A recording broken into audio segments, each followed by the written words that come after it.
ali. Todo mundo que trabalha com controle biológico já leu alguma coisa sobre, né? Eu vou passar agora a palavra. Please. Hi. Okay. Thank you very much. Vai lá. Se precisar, if you need, please turn off the lights. All right. Yeah, it's no problem, whichever way. Yeah. Vai lá. Okay. First of all, good morning, everyone. Thank you, everyone, for coming here, first of all. And especially, I would like to thank, they're not here, but Dr. Pimenta, Dr. Vero, and organizing committee and everyone for inviting me here. And it's really an honor and privilege to be standing in front of you and share some of our research. I would like to talk about some of the work that we've been doing to explore fruit microbiomes for post-harvest disease management. As I said, my name is Yeka Jimo. I'm a postdoc at the Department of Post-Harvest and Food Sciences in Vulcani, and I'm also a postdoc at the Hebrew University of Jerusalem.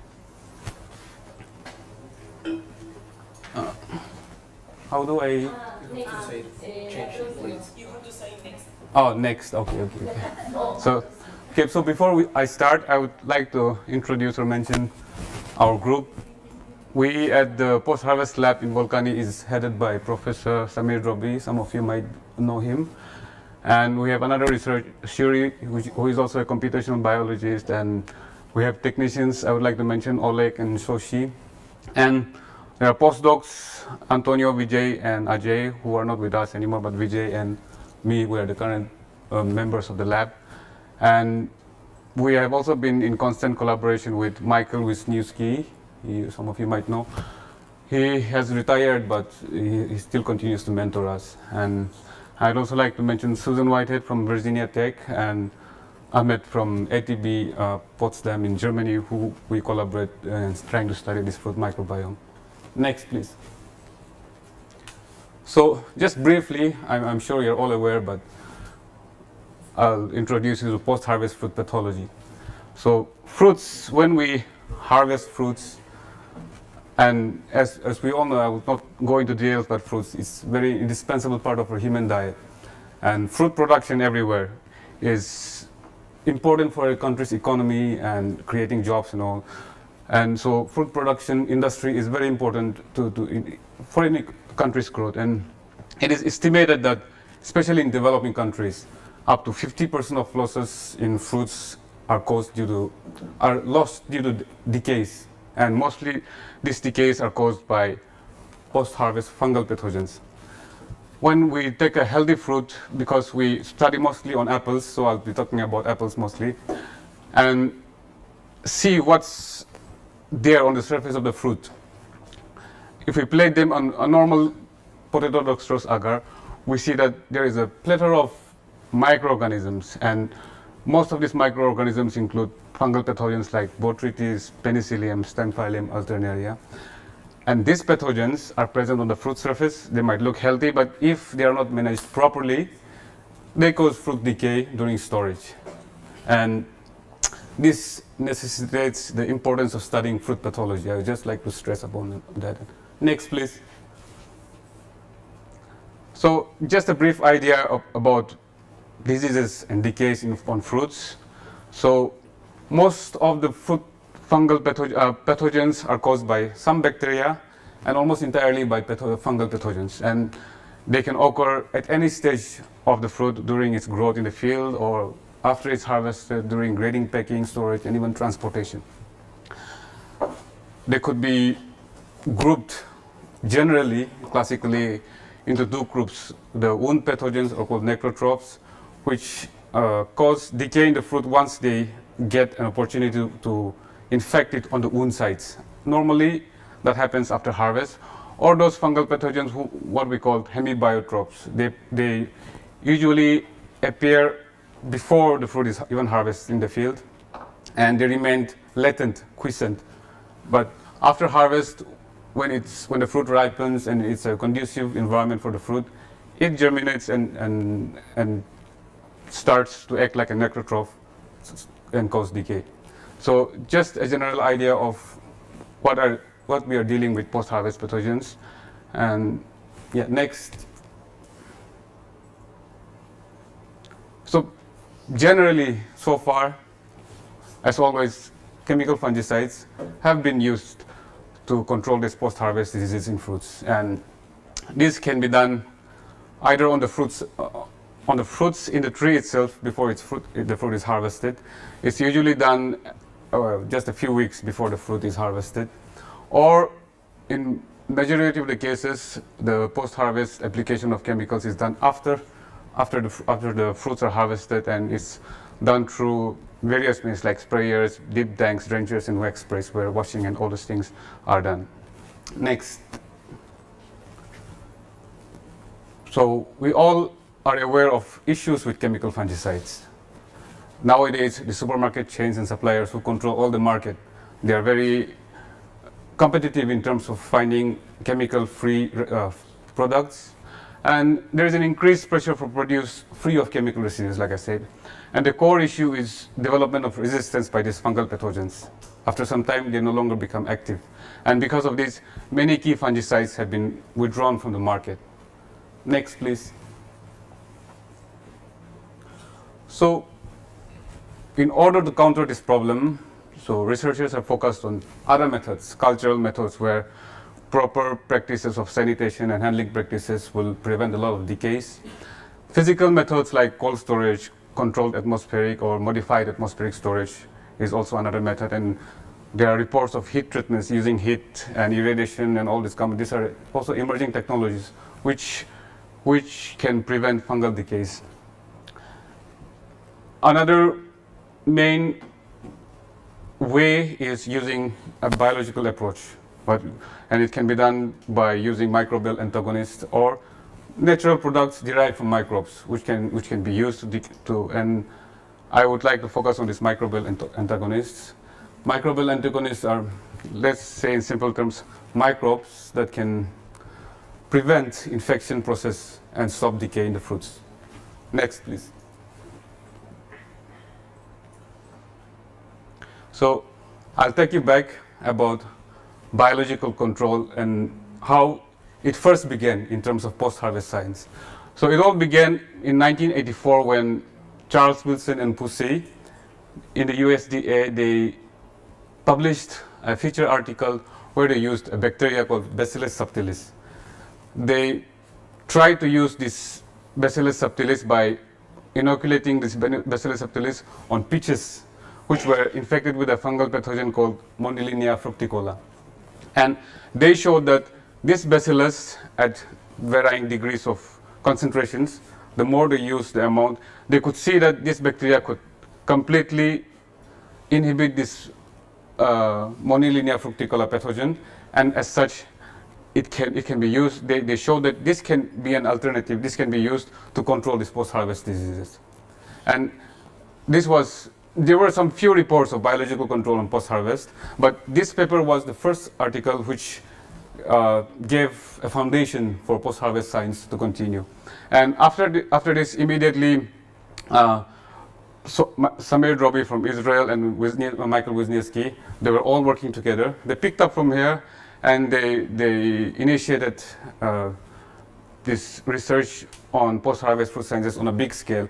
And right now, clearly, we see that post-harvest food research has become a very significant area of research.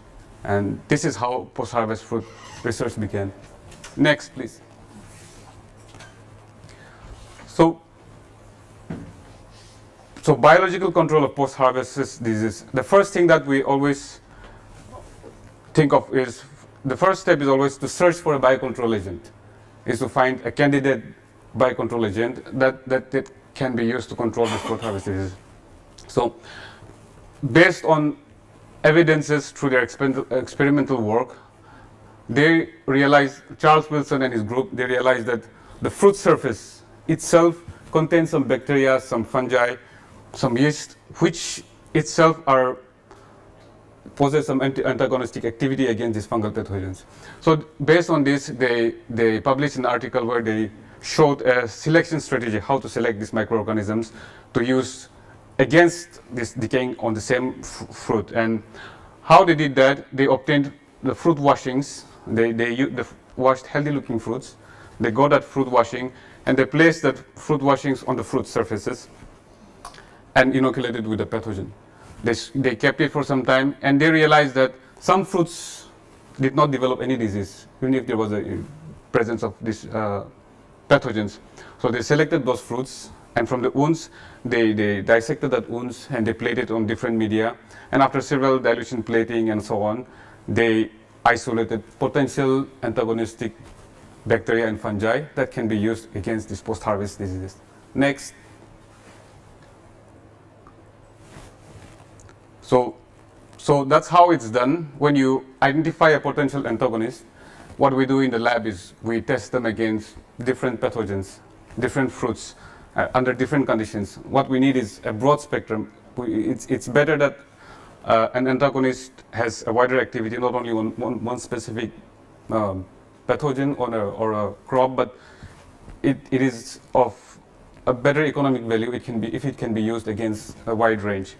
And once we identify a particular antagonist, the next step is to go for pilot and commercial trials on small scale. And then the product development begins, which is another story. Next, please. So based on what I described, how the selection strategy, our lab at Professor Samed Ravi's lab also developed a product called Noli, which contains a yeast called this Mechnicovia fructicola. And initially it was developed and licensed for use in Israel against different crops like grapes, strawberries, citrus, against pathogens like penicillium, botrytis, and rhizopus. Then this was acquired later on by Bayer Crop Science. Then now, currently, it's registered under COPERD and is licensed to use across Europe in different fruit crops, like I mentioned. Next, please.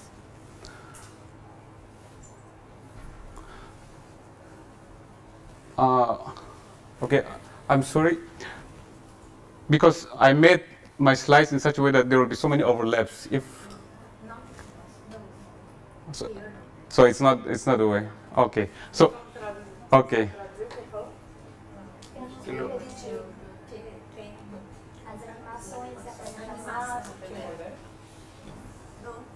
No. Okay. So okay. Somehow I'll try to remember what I put behind it. Anyway, so we see that a lot of products were developed across the world using this approach of biological control. So we see that product development was quite successful because, like we developed this Mechnicovia fructicola, there were other products like Aspire, BioSave, and Yield Plus, which contained mostly an active bacteria or yeast, and it was mostly yeast. But this full commercial potential has not been realized yet. So we see that there were many products available in the market, but it has not realized its potential yet, and mainly it has been because of very low performance and inconsistency under commercial conditions. And this is an interesting line of research that we still need to explore why it's happening. Next, please. So, like I said, this inconsistency in performance has been observed in biological control agents. So far, this entire biological control in post-harvest has been based on the one fruit, one microbe model. So what it means is we identify a specific fruit and we identify a particular biocontrol agent, and we focus all our energy and research on that particular thing alone. And like I mentioned, there is inconsistency, so there are ways to overcome this, and researchers have focused trying to enhance this broad spectrum activity by using mixtures, trying 2-3 products together, by trying to change the particular active ingredient through genetic enhancements, or by manipulating the formulations, and also trying to integrate this biological control with other safe methods, other cultural and other physical methods. But so far, till now, we have seen that biological control, although it is a very well-studied area of research, its full commercial has not been realized yet. Next, please. So, okay, so it's a mix of everything right now, but to understand and to effectively manage a particular problem, we need first to understand the basic etiology and biology of a particular pathogen and the antagonist that we're using. And it is the first step we should be fully, the concept, the entire biology and etiology of the disease process should be very clear with us before we begin any research design. So, as I mentioned, all these biological control programs has been made through the one pathogen, one disease theory. And classically, we have viewed all this disease progression and infection by as an interaction between these three main factors. The environment, it has to have a conducive environment, and there should be a virulent pathogen and a host which is susceptible enough. So when they converge together, they form a disease, and this is what we call disease triangle. Basic Koch's postulate that to develop a disease, we need these three parameters. Now, researchers have introduced a disease pyramid by including what we call the host microbiome. So, what we argue is that besides this pathogen, we are not negating the effect of virulence of the pathogen, but rather we are trying to emphasize the role of other microbes in that area, in a wound on the surface, that might have a role in a more complex role in the production of disease and causing this disease as a process. And we published an opinion article where we argue that this pathobiome concept, I'll just give you a brief idea. Pathobiome, we argue that a particular disease is developed not just by one pathogen, but there might be some other microbes which might be acting cohesively with that or against it. But there is a set of microbes, and we call that a pathobiome. And we suggest that post-harvest pathology should be viewed from the pathobiome concept. So I'll leave it to this, and later on we'll come back with some slides about this. Next. So we see that organisms, and microorganisms for that matter, they never exist alone. Naturally, they're always in constant interaction with each other, with the host, the environment, and the way they interact and develop has been through evolution. They have adapted in such ways that now they form different ecosystems based on that, based on how they interact with each other.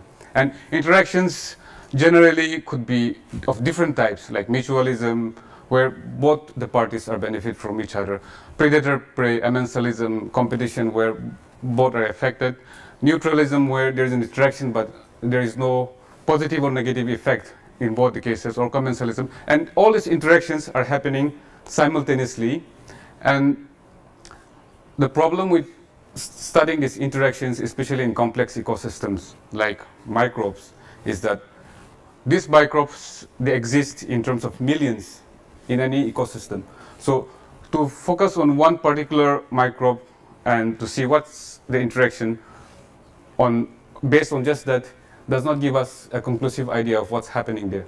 And at the same time, again, these interactions may change over time when there is differences in the physiology, in the environment of that particular ecosystem. So understanding these microbial interactions is very important and very crucial in any of the researches related to microbiomes. Next. So plant microbiomes. I'll just quickly come to plant microbiomes. We are all aware of what a plant microbiome is. Microbiome, a plant, as seen now, does not exist in isolation. So it is always associated with a lot of microbes, with other higher organisms, and they all form what we know as the holobiome. We call them a holobiome.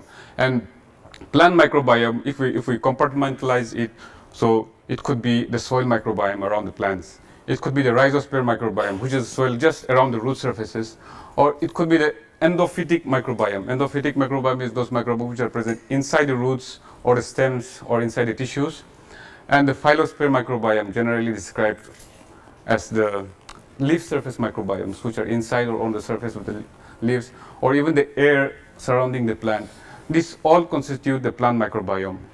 And especially in the last 20 years, 30 years, a lot of researchers have focused on studying this plant microbiome. And most of the researchers in plant microbiome has focused on soil microbiome, rhizosphere microbiome, to some extent phylosphere microbiome, but fruits have generally lagged behind on the fruit surface. Now, why are we interested in fruit microbiomes? Like if we look at a fruit, naturally, because of natural evolution, fruits, it's like a nutritional reward for the plant. So it is bigger in size, and it contains a lot of nutrients, and as such, evolution has gifted these plants with these fruits as a way to disperse its seeds mostly. But also this very nutritional reward allows for diverse microorganisms to also thrive on it. More than that, again, especially the commercial fruits that we're talking about, because of a lot of years of domestication, the fruits are much bigger in size, and they're very fleshy, especially like fruits like apple. And they also lack a lot of defense enzymes, and as such, microbiomes love to thrive on it, on the surface of it, inside it. And this also, fruits, as we know, are like harvested organs. We harvest them and we consume them raw, most of the fruits. So what kind of microbes are present on the fruit surface? It is very important that we study that. And as such, it has become a good model to study microbe interactions as well as micro-plant interactions. Next, please. So based on the literature searches of what we know about microbiomes and possibility of a lot of microbes on fruit surfaces, we suggest studying this kind of fruit-related researches like post-harvest pathology, for instance. We suggest looking at this kind of studies from a broader perspective, going from simplicity to complexity. We suggest to look at the fruits as an entire ecological system, where the fruit microbiome and all its associated compounds are affected by several factors like environmental factors, the different types of cultivars, genotypes, the process of domestication, and all those management practices has a direct impact on the apple fruit surface, the fruit microbiomes, which also is in intimate relation with the plant chemistry, its ability to resist pests and pathogens, and which affect plant growth, the fruit size, the fruit growth. Ultimately, it affects the fruit quality, the fruit yield, and at the end, downstream, it affects the economy, environmental susceptibility, and even human health, because fruits, as we know, are consumed directly. Next, please. So, fruit microbiome in the context of post-harvest pathology, this concept of studying the fruit microbiome as a new frontier in post-harvest pathology was discussed by and put forward by Groby and Wisniewski in their paper 2-3 years ago. And so basically what we know so far is that fruits contain microbes, and they could be what we call epiphytic microbes, those present on the surface, or endophytic, which are inside. And these microbes, we should realize that they're always in interaction with each other, and they are producing a lot of metabolites, of microbial origin, and these metabolites are in turn interacting with the food metabolites, the volatiles. All these are in intimate interaction with each other. So based on the basic idea that we have, we hypothesize that this fruit microbiome composition and structure is influenced by the fruit, stages, the fruit ripening, the fruit senescence. This microbiome could also be affected by all the factors, the pre-harvest and post-harvest management practices that we put on the fruits. This could be affecting the fruits.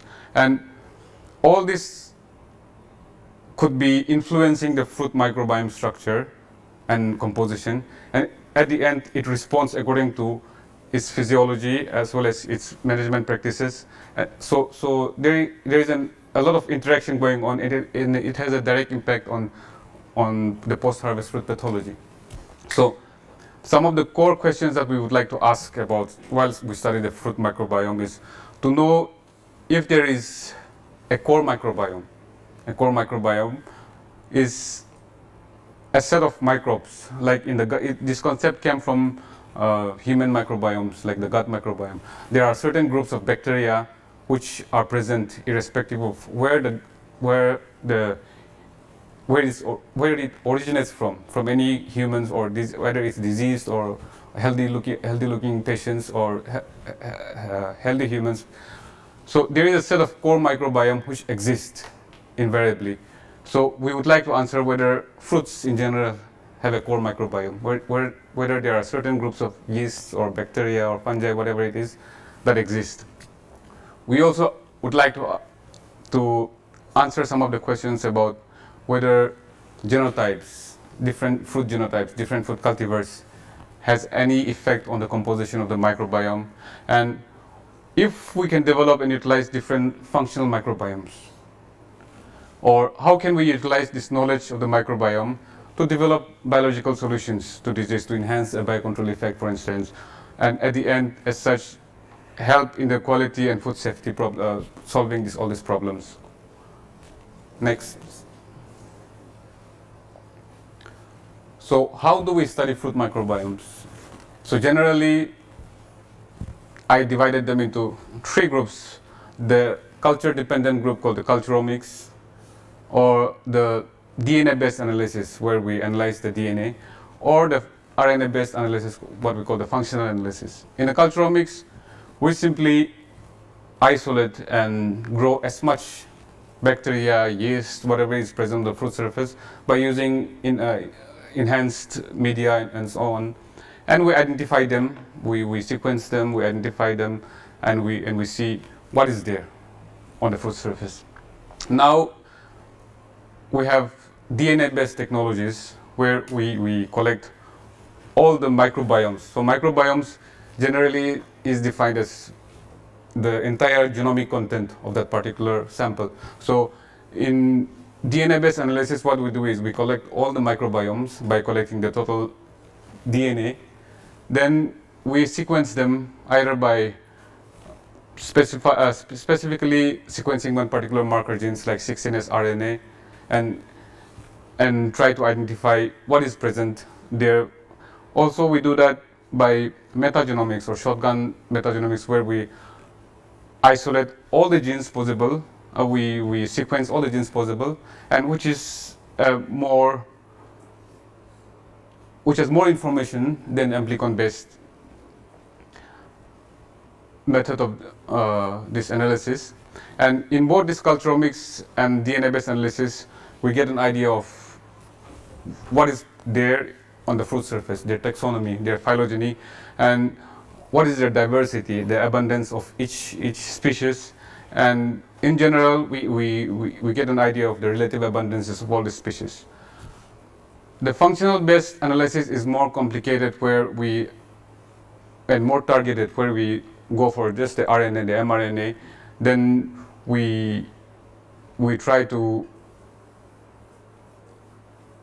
understand exactly what are the genes expressed. So it gives us a functional analysis. It gives us an idea of what they are actually doing there, their functions. And this can be achieved by identifying the proteins, all the metabolites, all the pathways, and all the expressed genes, and also gives us taxonomy, phylogeny, and diversity and composition. But more than that, it also gives us a function of what those microbes are doing on the surface of these fruit samples. Next, please. So, based on this criteria, the first big-scale project on studying fruit microbiomes was conducted on apples. So we selected an apple variety, a Gala apple, where we took samples of these Gala apples from 21 growing regions in, I think it was in 8 countries, spanning 8 countries across different continents. And we saw that the composition and diversity of fruit microbiomes on the apple of this particular variety, Royal Gala apples, which were sampled at harvest time, immediately after harvest in all the stages. So we see that the samples, so each dot represents a microbiome of a particular location. So we see that in the first slide, it shows the diversity and the composition scale of bacteria, and the second one shows the first is the fungi, and the second one is bacteria. So we see that the samples group according to where they came from, which means that microbiomes of fruits vary significantly across geographical locations. So environment plays a very important role in structuring the fruit microbiome. So all apples are generally not the same. And this was evident more in fungi than in bacteria. And since when we study apple post-harvest pathology, most of the apple diseases are caused by fungi. And sometimes we see that a particular variety of a particular crop, the post-harvest diseases in different countries, in different growing regions vary. So maybe it's because there are certain microbes that are adapted to that particular environment, and which is why we see variation in the intensity and severity of diseases caused in different locations. This study also identified the core microbiome that I mentioned. So from all these growing countries, there was some bacteria and some fungi which were detected in all the growing areas, and we call them the core microbiome. And these microbiome components included some which are post-harvest pathogens, as well as those which have been used as biocontrol agents also. And this study, I think, in fruit microbiology, it laid down the foundation for studying fruit microbiome interactions on the fruits. Yeah, next slide, please. So we understood that geography plays a very important role in shaping the fruit microbiome. We also wanted to see if on the fruit surface, the microbiome at different tissues, does it differ or not? So to do this, we checked the microbiomes in 3 different tissue parts: the stem end, what we call the stem end, the calyx end, and the peel end. And we looked at their composition and diversity, and we saw that the diversity of microbiomes in different tissue parts vary also. So even the microbiome in the same fruit also vary.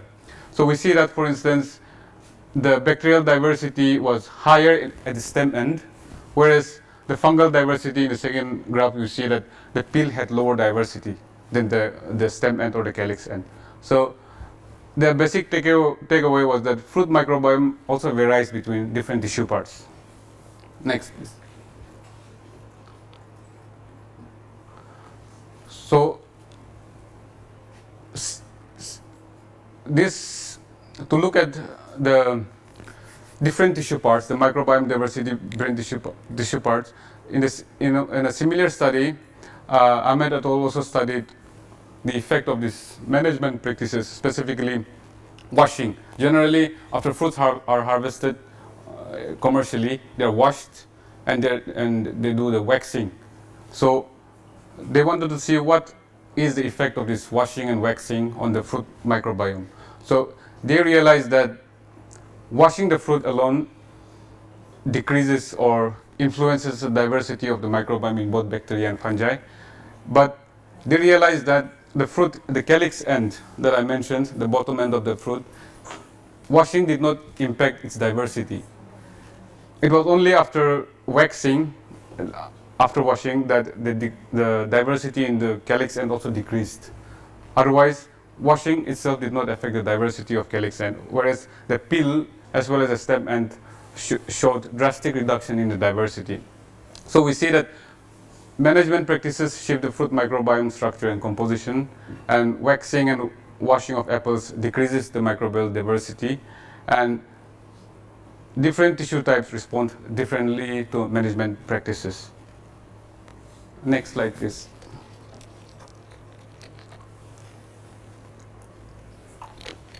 So we conducted another experiment to see what happens to the fruit microbiome when we apply a biological control agent. So to do this, we chose strawberry in a commercial greenhouse, and what we did, that we used this Mechnicoria fructicola, the active component of noli, and we sprayed them several times just before the fruit was harvested. So this was a pre-harvest application. What happens when we apply pre-harvest biocontrol agent to the fruit, and what happens to the microbiome? So we spread them, we harvested them, and we stored them for like 5 days at 1 degree, and after that, just to simulate the shelf life, we kept them at 2 degree for 2 days for 25 degree, and at each time point we analyze the microbiome and see what is happening with the microbiome of the fruit. Next, please. So one of the takeaways of this experiment was that when we construct what we call a co-occurrence heat map based on the abundances, we see that when we apply the Mechnicoria fructicola, the first one, so this is based on the co-occurrence abundances of each bacteria or fungi detected, and the red colors signify negative interactions, and the green ones signify positive interactions. So we see that, of course, Mechnicoria had the highest negative interaction with Botrytis. Botrytis is the main decay-causing pathogen in strawberries in our area. So we see that we detect that Mechnicoria and Botrytis are highly negatively correlated with each other, which we know because we have been using Mechnicoria to control Botrytis. But not only that, we also see that there are some bacteria like Gluconobacter, Pseudomonas, which are also negatively impacted by the application of this Mechnicoria. We also see a lot of other bacteria in yeast like Bacillus, Rhodotorola, Pentoia, Phylobasidium, Cryptococcus, which, as you might be familiar, are used as potential biological control agents. So maybe this Mechnicoria is recruiting other microbes through we don't know what way, but it's not only acting on itself, but it is interacting with the microbiome, and maybe it's recruiting others or inhibiting others in such a way that at the end Botrytis is affected more because of all these interactions. Next, please. We also try to see design a similar experiment to check what happens when we apply this post-harvest on the apples. We apply by dipping apples with this Mechnicoria fructicola, the same thing, and we store them in cold storage and check the microbiome at different times. We see that if we plot them on a PCOA plot, where each dot is representing the microbiome at each stage, we see that the green ones, for instance, these are the samples treated with Mechnicoria. They are far separated from the ones where we treated just with water, which is in violet, I don't know what color is this, or the untreated ones, the brown ones, which means that the microbiome composition of these treated fruits are completely different. Their abundance profile, their species distribution is completely different from those which were either treated with water or untreated, and which the water and the untreated samples looked more similar with each other as compared to the treated ones. In the beginning, we saw that washing and waxing changes the fruit microbiome composition if we compare between washed and unwashed. Here we see that they are more similar in terms of comparisons tree-wise, because Mechnicoria fructicola application has a drastic effect on the composition of the fruit microbiome.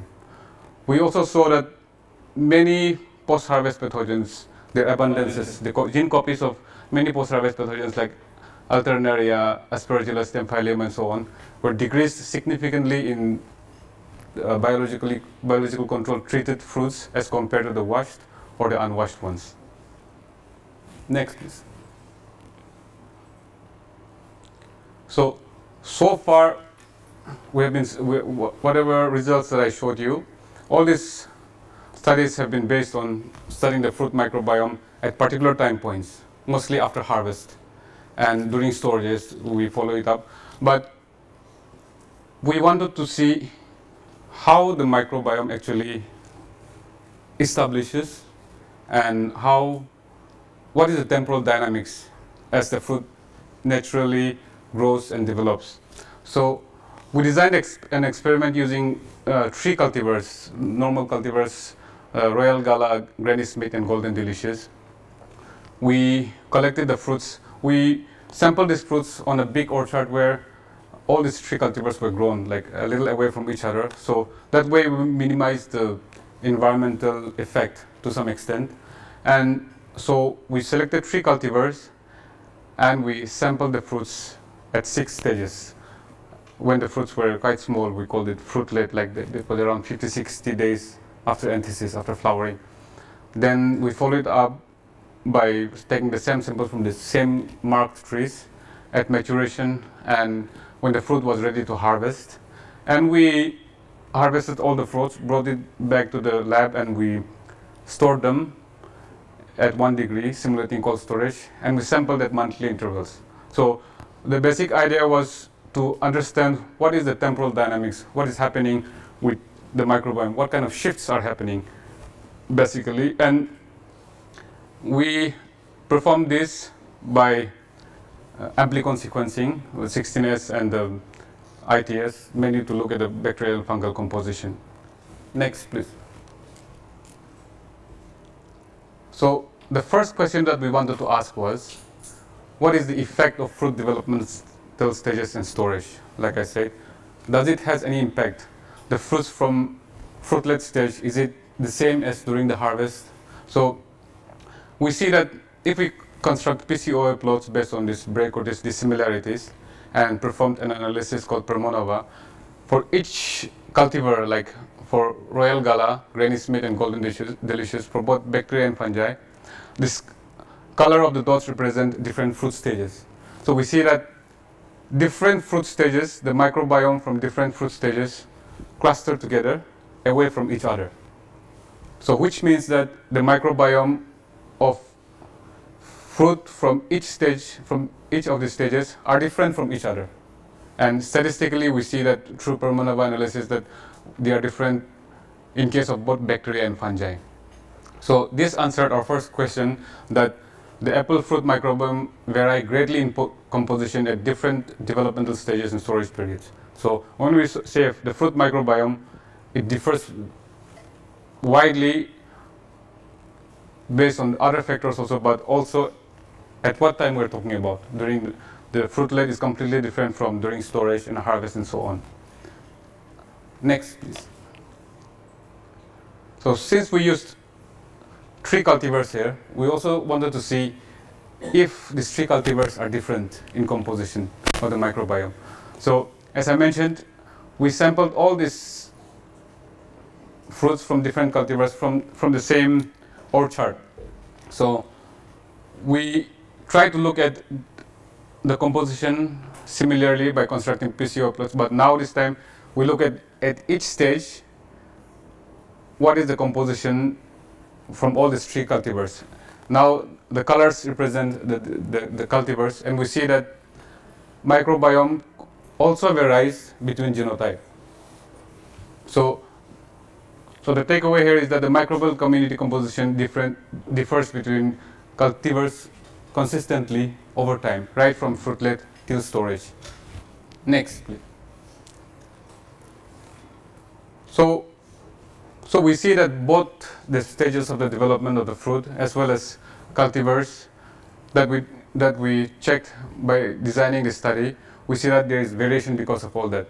We wanted to see what is the overall outlook if we combine everything together and plot them, by pulling all the samples together and perform this permutational analysis of variance. Similarly, we see that the stage effect, the variation between the microbiomes because of different stages, coming from different stages, it has more impact than the genotype. So microbial communities in apple fruit is strongly shaped by the fruit developmental stages, and storage, but is also affected by host genotype, although to a lesser extent.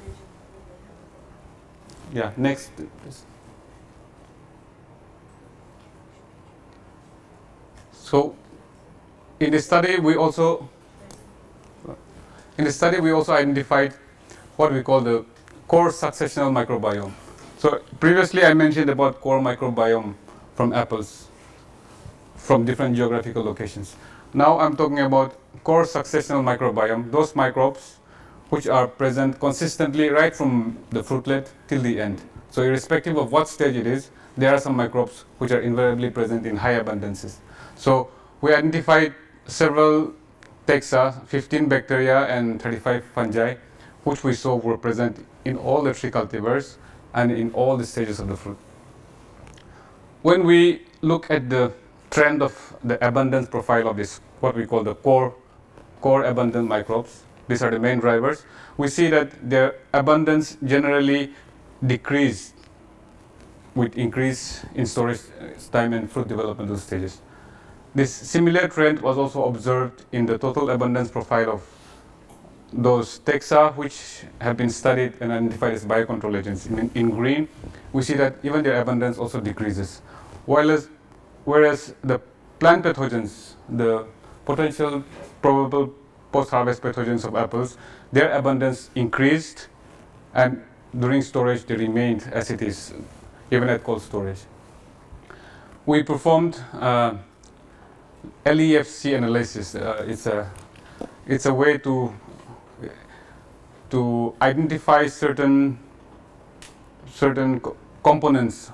So in this case, certain taxa, certain species which are differentially abundant across classes. Here in this case, at different stages. So at different stages, are there any bacteria or any fungi which are differentially abundant? The basic idea is it's like a biomarker.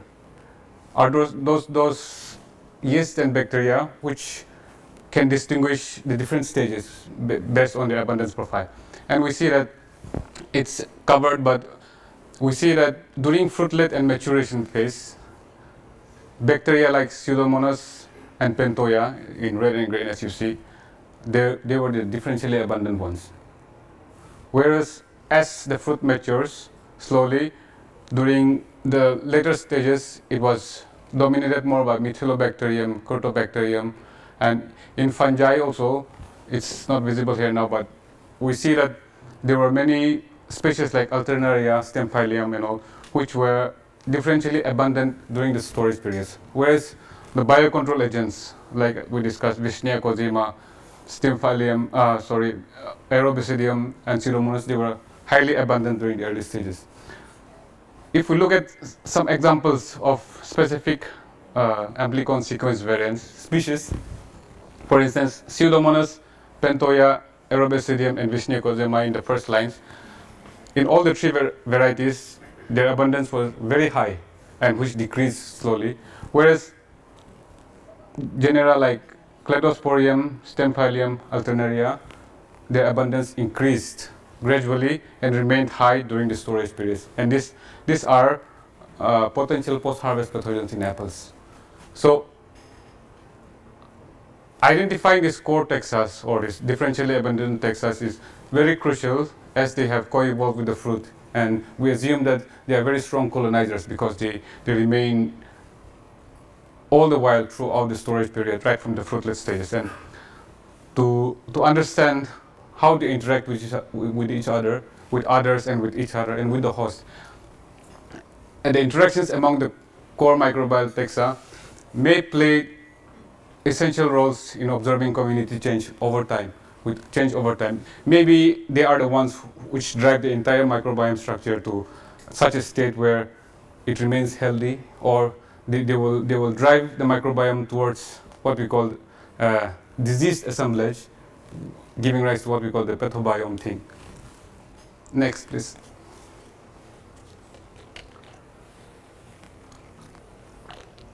Okay, so we constructed a co-occurrence network of all these core fungi and bacteria that we observed from this study to see how they are interacting. So the lines, the edges that we see in green and red, the red one implies a negative interaction between them, and the green ones means the positive interaction between all these core microbiomes. It's hidden now, but we see that there is a lot of positive as well as negative interactions happening among these, even if we look just at these core microbiomes.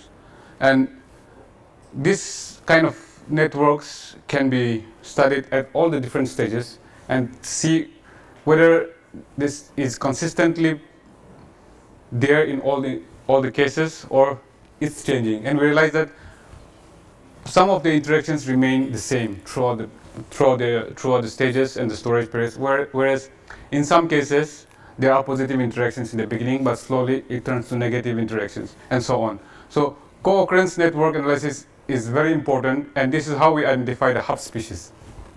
Hub species are those species, the dots, that represent the microbes, which have a lot of edges, whether positive or or negative.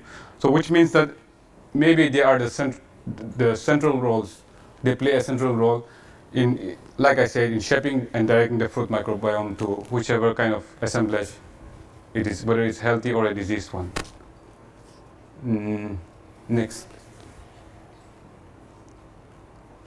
So I mentioned the pathobiome thing. So pathobiome is a set of microbes that are able to promote a disease when specific conditions occur in the host.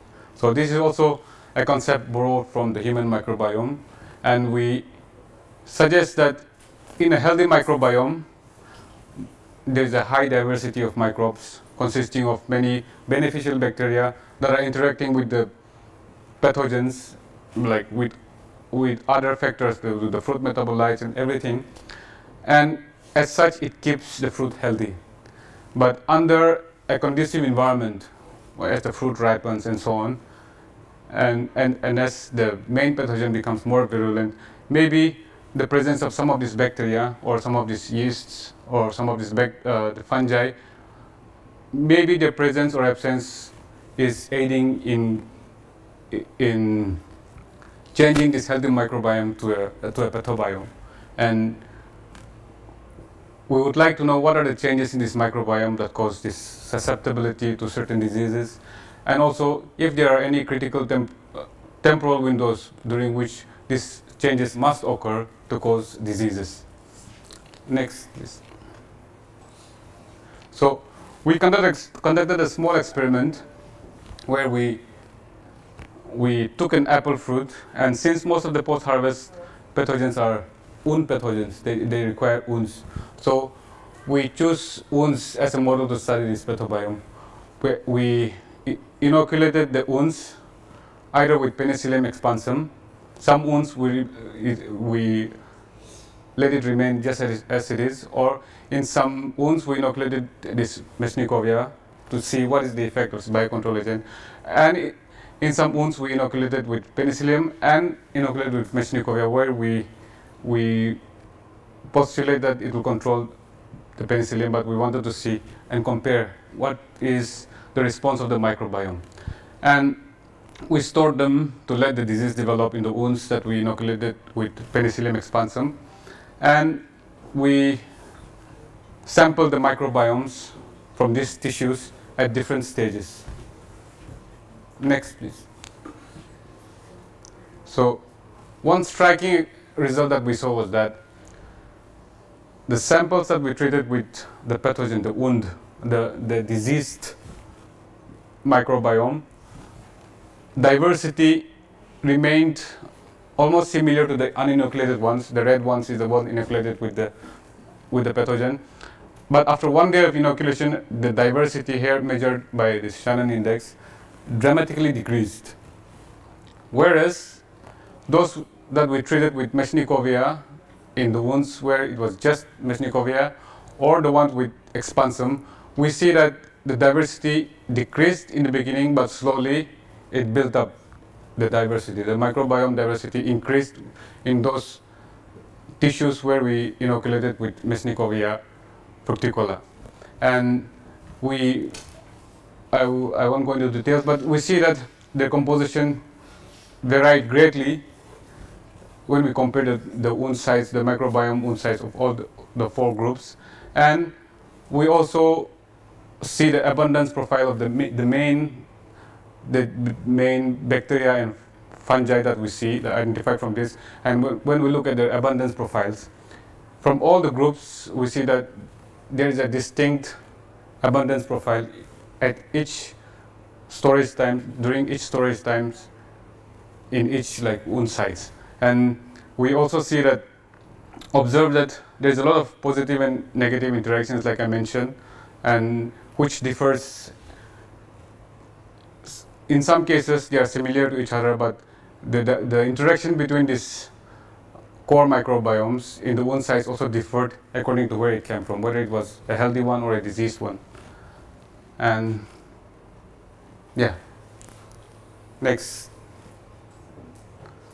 So I'll just sum it up now to give, with an illustration of what we do with the fruit microbiome. So the first thing we do is collecting data by collecting samples from different designs that we do. And so far we have been doing only the DNA amplicon sequencing and shotgun metagenomics, which I have not included the results here. But we do that by metatranscriptomics, where we go for the mRNA, or we can go for metaproteomics, where we specifically look at what's happening with the secreted proteins, and metabolomics.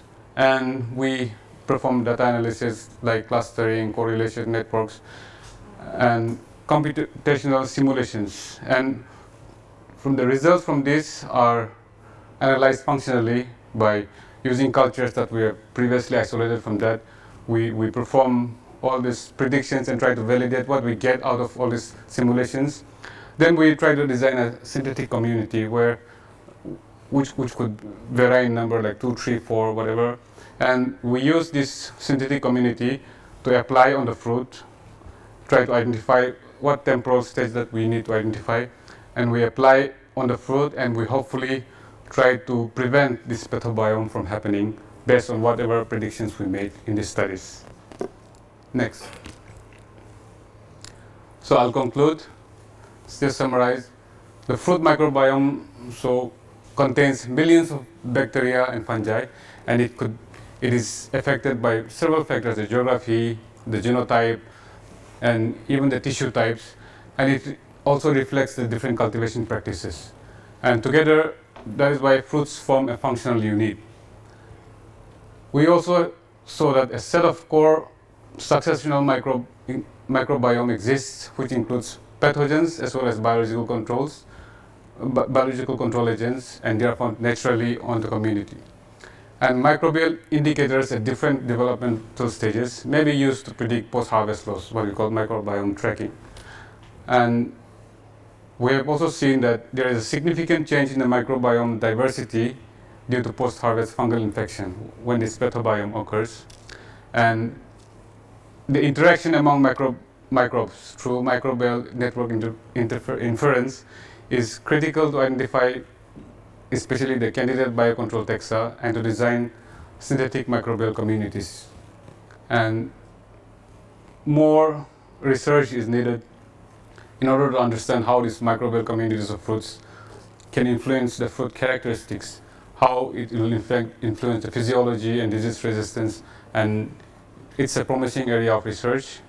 And I did not mention much, but we should also look into the fruit metabolites and microbiomes, how they are related with each other. Our lab, we are starting to perform some of the experiments, but we are still in the initial stage, but to try to correlate between the fruit metabolites and the microbiomes.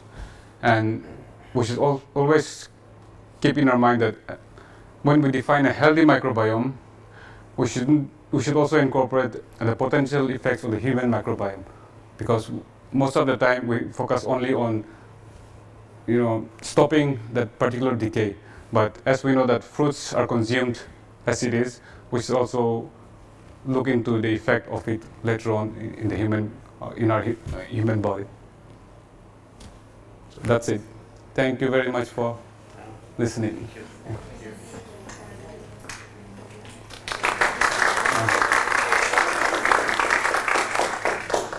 And if you would like to have any questions or anything, you can always write to me, or our lab will always be there. And yeah, that's it. Thank you very much.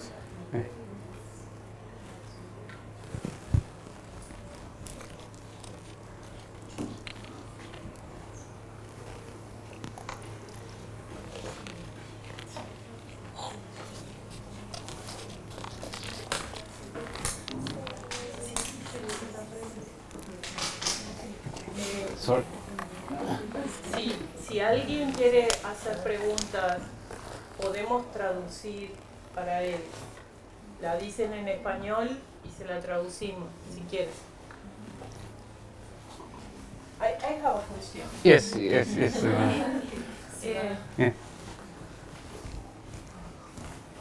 Perhaps you already said it, but I don't know. Yeah. Have you analyzed the microbiome in wounds compared to the surface, the microbiome in the surface of the apple, in the wounds compared to the Without wounds. without wounds? Yes, we did. I think I don't have. Maybe. Can you just go next? Maybe I kept some slides here, which I did not mention, but.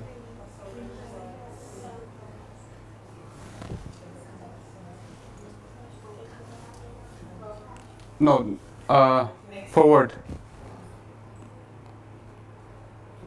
Hey, apple wound. Okay. He didn't see it. Oh. No, here the results that I showed here is all wounds one. Yeah, but we did an experiment also with that without wounding, and we are doing that experiment right now. But we are also trying to. This was an initial study. We are doing it on a bigger scale now, where we are trying to compare without wounding, with wounding, when we use fungicides, without fungicides, and so on. So when we get more information, I will share it with you for sure. Okay, thank you. And which is the main genus in apple wound? The in fungi or yeast, the main one. So far in wounds, other than the ones that we inoculated, which was Mesnikovia, we see that Meierozema, Penicillium, Aspergillus, Ramularia, Diberiomyces, mostly yeasts. The And also, Variomyces is there. yeah, it is Okay. there. Yeah, Diberiomyces. And Alternaria and Cladosporium is also present. But these components vary differently. If we look at the global analysis that we did together, different geographical areas have different, but invariably the core microbiome exists. Even in the wounds, it is present in all this. Those wounds were in cold or at room temperature? Cold. Cold, Yeah. okay. Yeah. Most of these yeasts, surprisingly, that we saw during cold storages, their abundance did not drastically go down. They did not increase in abundance, but they remained. Yeasts have this ability to tolerate tolerate cold temperatures. So yeah. ¿Alguna pregunta?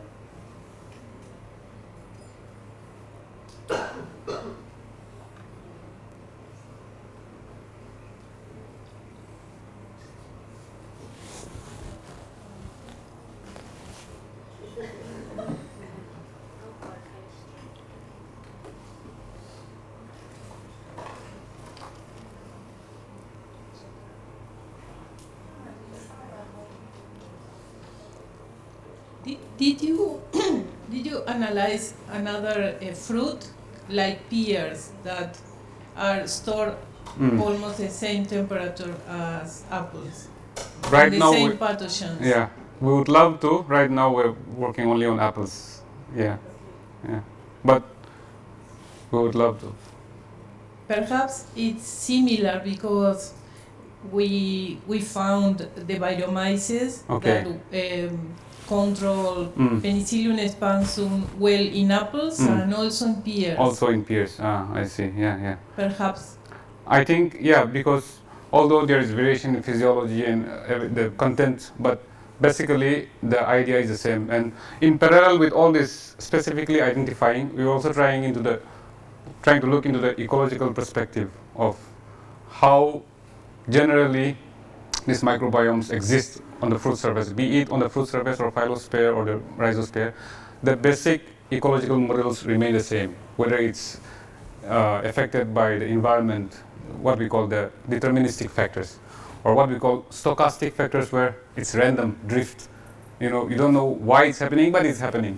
So in most of the cases, during the early fruit stages, the models, the ecology is based on stochasticity. Stochasticity is, it's mostly, of course, there is an impact of geography, impact of cultivars, impact of even the genotypes and the environment, but the randomness, there's always a randomness in their distribution of abundance, and this is because microbes form assemblages stochastically. We call it stochastically, where we use some kind of models, null models, to make sure whether it's stochastically or deterministically, whether it's because of selection, because of environmental factors. And most of the time, we have seen that all these point to assemblages because of stochastic factors. So it's always random, and we try to always, when we try to develop these models, we always go back to whatever microbiomes that we have. And nowadays, in all the microbiome studies, it's important that they release all the data to the public. So it's always available in public repositories. You can just pick them up and check them. And that is why microbiome studies it's a little complicated, but it's better because we can do everything like in the computer. And sometimes to do a lot of all these interactions in the lab, it is difficult. It will cost you a lot of money, a lot of time. But nowadays there are a lot of computer simulation models where you can just simulate all the interactions and try to predict what is happening on. And in many cases, it's still in the developmental stages, these computational models, but I'm sure it will aid a lot in understanding this basic ecology of microbiomes and how we look at diseases. Yeah. I was very surprised to see in all the microbiome analysis that malassezia appeared. Yes. What is the role of malassezia? We found malassezia in all our studies of microbiome. Malassezia, it's always there. It is always there, and we don't know. But I think it has some consequence with human health also. So it's a pathogen, a human pathogen. Human pathogen, exactly. And there's a group of researchers from Austria, the Gabriel group. Some of you might know. Recently, Berg. Recently, I saw in one of the tweets that one of the papers is accepted for publication in Gut Microbiomes, where they experimentally proved that the microbiome on the fruit surfaces, they checked and experimentally proved that it goes into our gut, and they detected it. So I'm curiously waiting to see what's in it, but watch out for that, and you will see maybe some results out of that. But they recently published an article where they see that the surface on the fruits is invariably present in our gut. So yeah, that's one interesting study. It is surprising because they are very difficult to be cultivated. Yep. They need a special media. Right. So by studying microbiome, we see them, and before we can't see. We had no idea, exactly. Yes. Because no matter how much you try to culture microbes, at the end, it'll be difficult, because most of these interactions that I mentioned, the mutualism, commensalism, it happens in many cases. The metabolites produced by one microbe is used by the other at the same time. So it's almost impossible to isolate them by plating them and all. And these days, computational models is where you can construct the entire metabolic pathways using metatranscriptomics, and you can predict, you can try to, like simulate growth of a particular pathogen, put that biocontrol in the computer, load everything there, and you get a result of what is expected, what could be the outcome. So all these SIMCOMs that I mentioned, synthetic communities also, you don't have to do that in the lab. Of course, validation is important, you do in the lab, but to identify that out of millions of bacteria is almost impossible. So what they do is everything in the computer. They make it into groups of 3, 4, 5, and just load everything in the computer, and it will give you an idea of what metabolites are produced by one particular combination, whether it has a biocontrol effect on a particular pathogen. And these technologies will aid a lot, I think, in the future of post-harvest pathology also. And not only post-harvest pathology, I think in every field of research that you all are aware of, it will help us generally. Yeah. And have you found strict anaerobic bacteria in the wounds, for example? Are any of those are strict anaerobic? Strict anaerobic? I don't know. Okay. Maybe, it would be interesting to look at whether there could be some. I'm sure there could be some, but yeah, that is an interesting line that we could also look into it.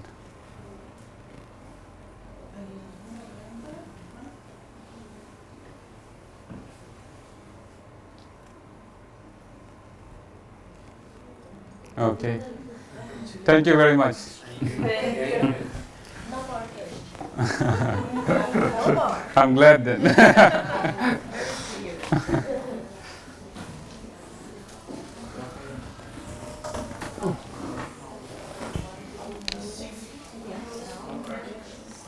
Very interesting. Yeah.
yeah, he drinks and he sings and just.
detoxificación de micotoxinas.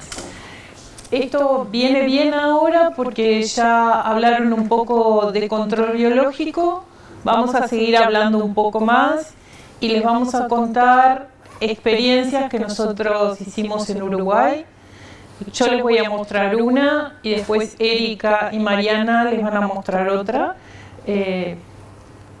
Son todas estrategias de control biológico para hongos que producen micotoxinas.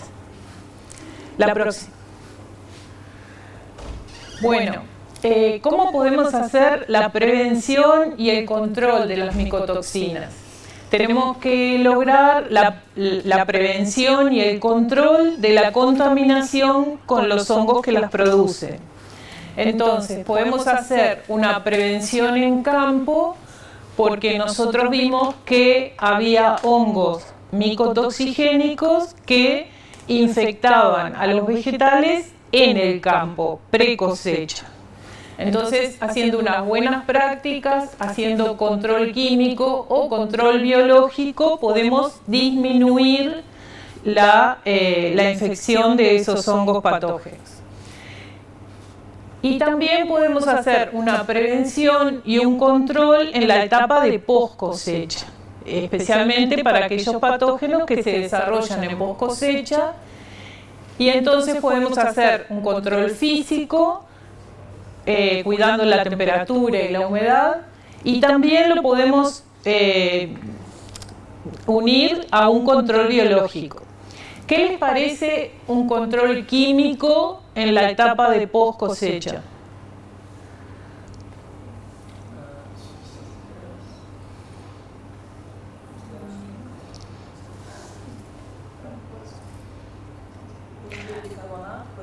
Claro, con una sustancia no tóxica, con una sustancia GRAS, okay, es una buena idea. ¿Y el bicarbonato en qué frutas lo usarías?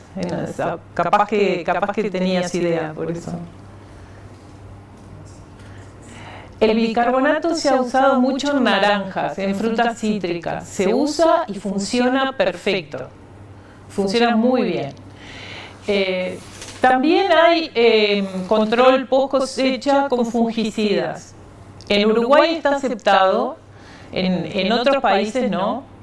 En Brasil no. No. No, fungicida post cosecha me parece que no. Sí. ¿Sí? Ah, pensé que no.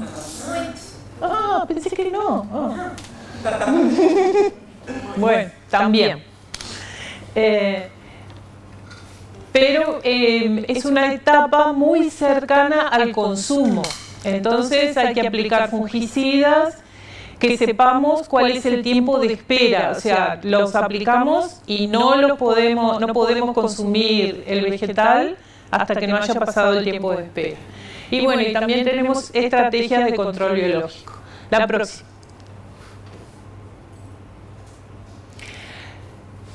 Lo mejor es realizar un manejo integrado, donde tratemos de integrar todos los métodos de control, ¿sí? Para minimizar los riesgos a la salud, para minimizar problemas del medio ambiente, pero métodos que permitan producir en forma rentable, con buena calidad de frutas.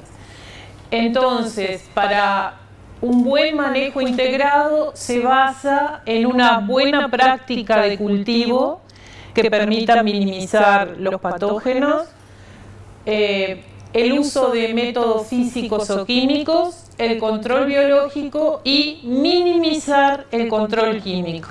¿Sí? ¿Cuál sería una buena práctica de cultivo, por ejemplo? Por ejemplo, para las manzanas que se van a guardar en cámara y que pueden ser atacadas por patógenos que penetran por heridas. ¿Cuál sería una buena práctica de cultivo?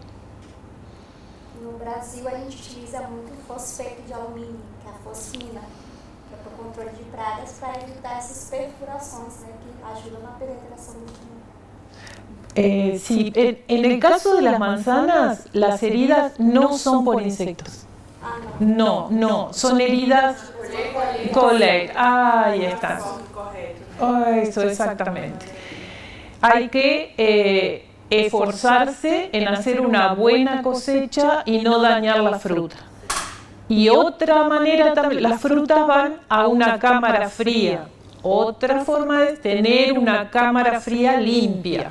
Entonces, todas esas prácticas van sumando para lograr una buena calidad de fruta. La próxima.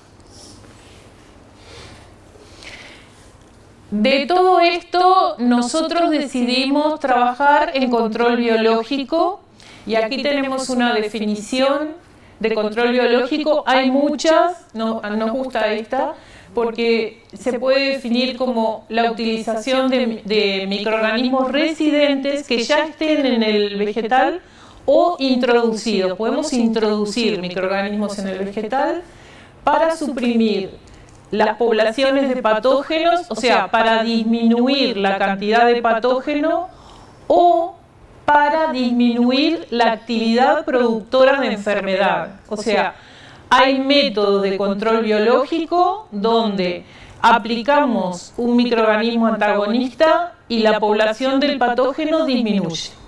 Pero hay otros donde aplicamos el microorganismo antagonista, el patógeno no disminuye, pero no produce enfermedad. O sea, lo que hacemos es bloquear los factores de virulencia. La próxima.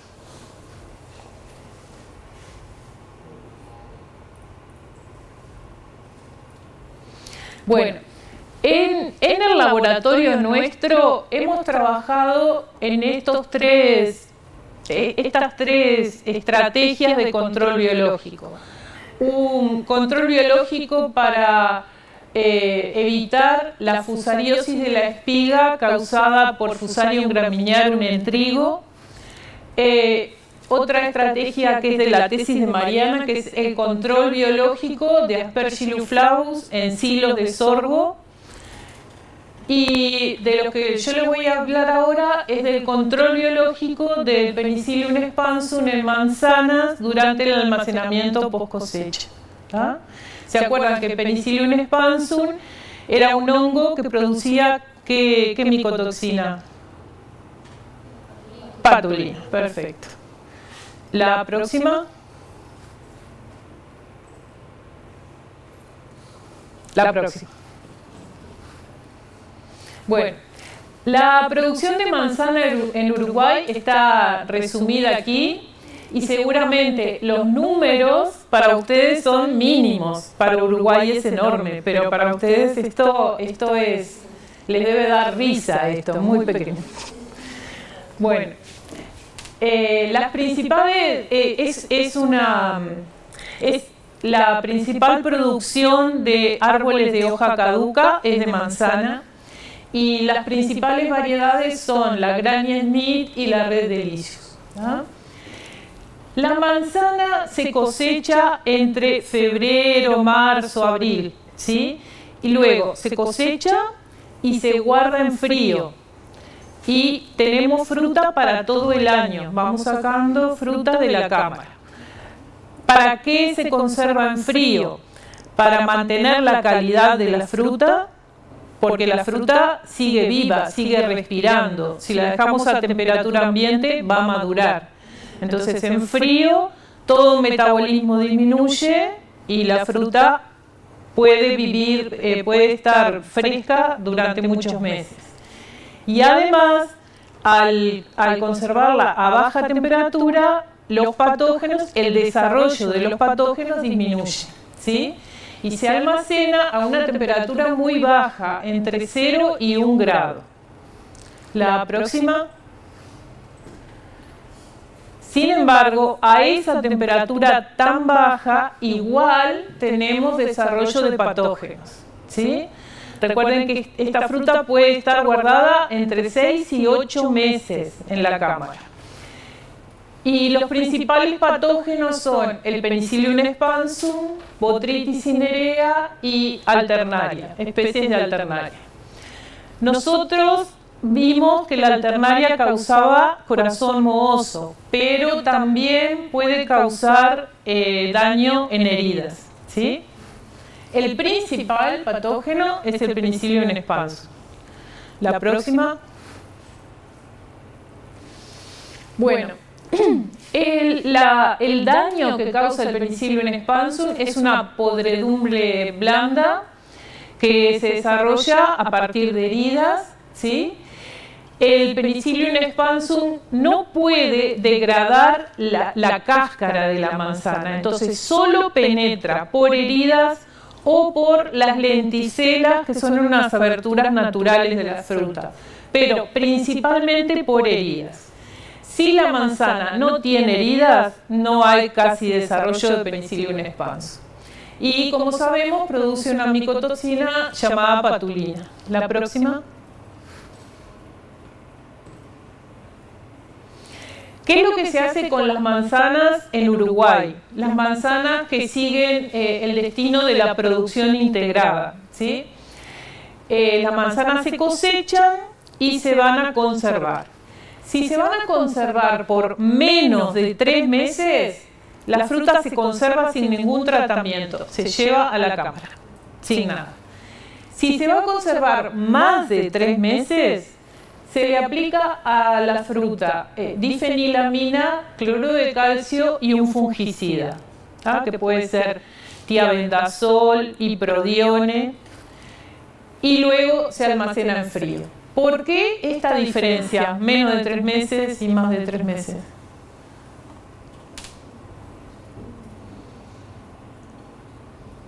¿Por qué aquí no aplico fungicida? Por el tiempo de espera, perfecto. Porque hasta los 3 meses el fungicida se mantiene activo. Entonces, si el consumidor come la manzana y tiene fungicida, puede traer problemas. Entonces, 3 meses sin tratamiento, más de 3 meses con tratamiento. La próxima. Sin embargo, ahora hay rechazo a la aplicación de fungicidas, aun cuando se espere el tiempo de espera adecuado, ¿sí? Y hay un rechazo del consumidor. Al consumidor le gusta más si la fruta no ha sido tratada con fungicidas que si ha sido tratada con fungicidas. Y esto hace que el mercado tenga una tendencia a no usar fungicidas. Porque el mercado se mueve por lo que rinde dinero, no por la salud. Entonces, si esto queda grabado. Bueno, el mercado hace que disminuyamos los fungicidas. Bueno. Pero además, los mercados importadores en Europa, por ejemplo, controlan los residuos de fungicidas. Entonces, no aceptan fruta que llegue con residuos de fungicida por encima de determinado valor. Además, la aplicación de fungicidas trae un problema de contaminación ambiental, porque para bañar la fruta con fungicida, la fruta se guarda en unos cajones grandes que se llaman bins. Todo ese cajón va a un baño de una lluvia de fungicida. Y lo que sale va al ambiente, contamina. Entonces es un problema grande de contaminación ambiental. Y además ha habido un problema porque aparecieron cepas de patógenos resistentes y eso es real. Es tan real que en Uruguay se dejó de usar el Venomil, que era un fungicida que se usaba, porque todo Penicillium expansum es resistente al venomil. Desarrollar una estrategia de control biológico, lo primero que tenemos que hacer es conocer el ciclo de la enfermedad, porque así sabemos dónde aplicar el agente de control biológico. No se puede aplicar cualquier agente de control biológico en cualquier lugar. Hay que conocer el ambiente para poder elegirlo bien, ¿sí? Este es el ciclo de la enfermedad del Penicillium expansum, que es muy simple, muy simple. La manzana con heridas viene con heridas del campo, entra a la cámara fría, en la cámara se contamina o con las esporas que trajo del campo la fruta, se desarrolla la enfermedad y luego los contenedores quedan sucios con esporas, ¿sí? ¿Dónde aplicarían ustedes un agente de control biológico para evitar el desarrollo del Penicillium expansum?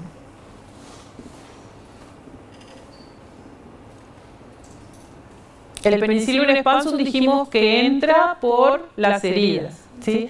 Nosotros tenemos dos grandes formas de actuar en control biológico: o disminuir el inóculo inicial del patógeno o proteger el lugar donde va a entrar el patógeno. Disminuir la población inicial del patógeno en este caso es imposible porque viene del campo o está en la cámara, es muy difícil. Eso lo podemos hacer con buenas prácticas culturales, buenas prácticas de cultivo, sin heridas, limpiando la cámara, pero la estrategia de control biológico que nos queda es aplicar el antagonista en las heridas, proteger la herida. El antagonista coloniza la herida y el patógeno no puede penetrar, ¿sí? Entonces, la estrategia de control es proteger las heridas que se hayan formado. La próxima. Lo decía ahí. Está. La propuesta que nosotros hicimos para esto es usar levaduras, porque las levaduras, por experiencias anteriores, se sabe que crecen muy bien en las heridas de fruta para el control biológico de los patógenos fúngicos o de sus síntomas en las heridas de manzana durante el almacenamiento en post cosecha en cámara fría, ¿sí? La próxima. Bien, entonces, las levaduras que nosotros vamos a utilizar para proteger las heridas, ¿qué características tienen que tener? Queremos que protejan la herida, entonces tienen que poder desarrollarse en la herida de la manzana, ¿sí? Si no se desarrollan en la herida de la manzana en condiciones de frío, no van a servir para proteger. Entonces, ¿qué características tienen que tener? Tienen que ser cicrótrofas, que quiere decir que crecen a temperaturas bajas, ¿sí? Entre 0 y 1 grado tienen que crecer. Tienen que crecer en heridas de manzana. No cualquiera crece en una herida de manzana porque en la herida de manzana hay mucho azúcar, una actividad de agua baja y hay pH ácido. Entonces, no cualquier microorganismo crece en herida de manzana, ¿sí? Además, tienen que ser incapaces, no producir enzimas que degraden la fruta. Porque si pongo una levadura que degrada la fruta, entonces no pueden producir pectinasas, porque la manzana tiene pectina, amilasas, la manzana es todo almidón, o celulasas, ¿sí? Y además tienen que ser levaduras que no sean patógenas. Y por eso deben estar muy bien identificadas. La próxima. Bueno, ¿cuál fue la estrategia que usamos para encontrar esas levaduras? Esto es hemos trabajado con esto de varias maneras, pero les muestro esta que fue la última que hicimos y que nos dio muy buen resultado. Entonces, para buscar levaduras cicrótrofas, o sea, que pudieran crecer en frío, lo que hicimos fue aislar levaduras en la Antártida, ¿sí?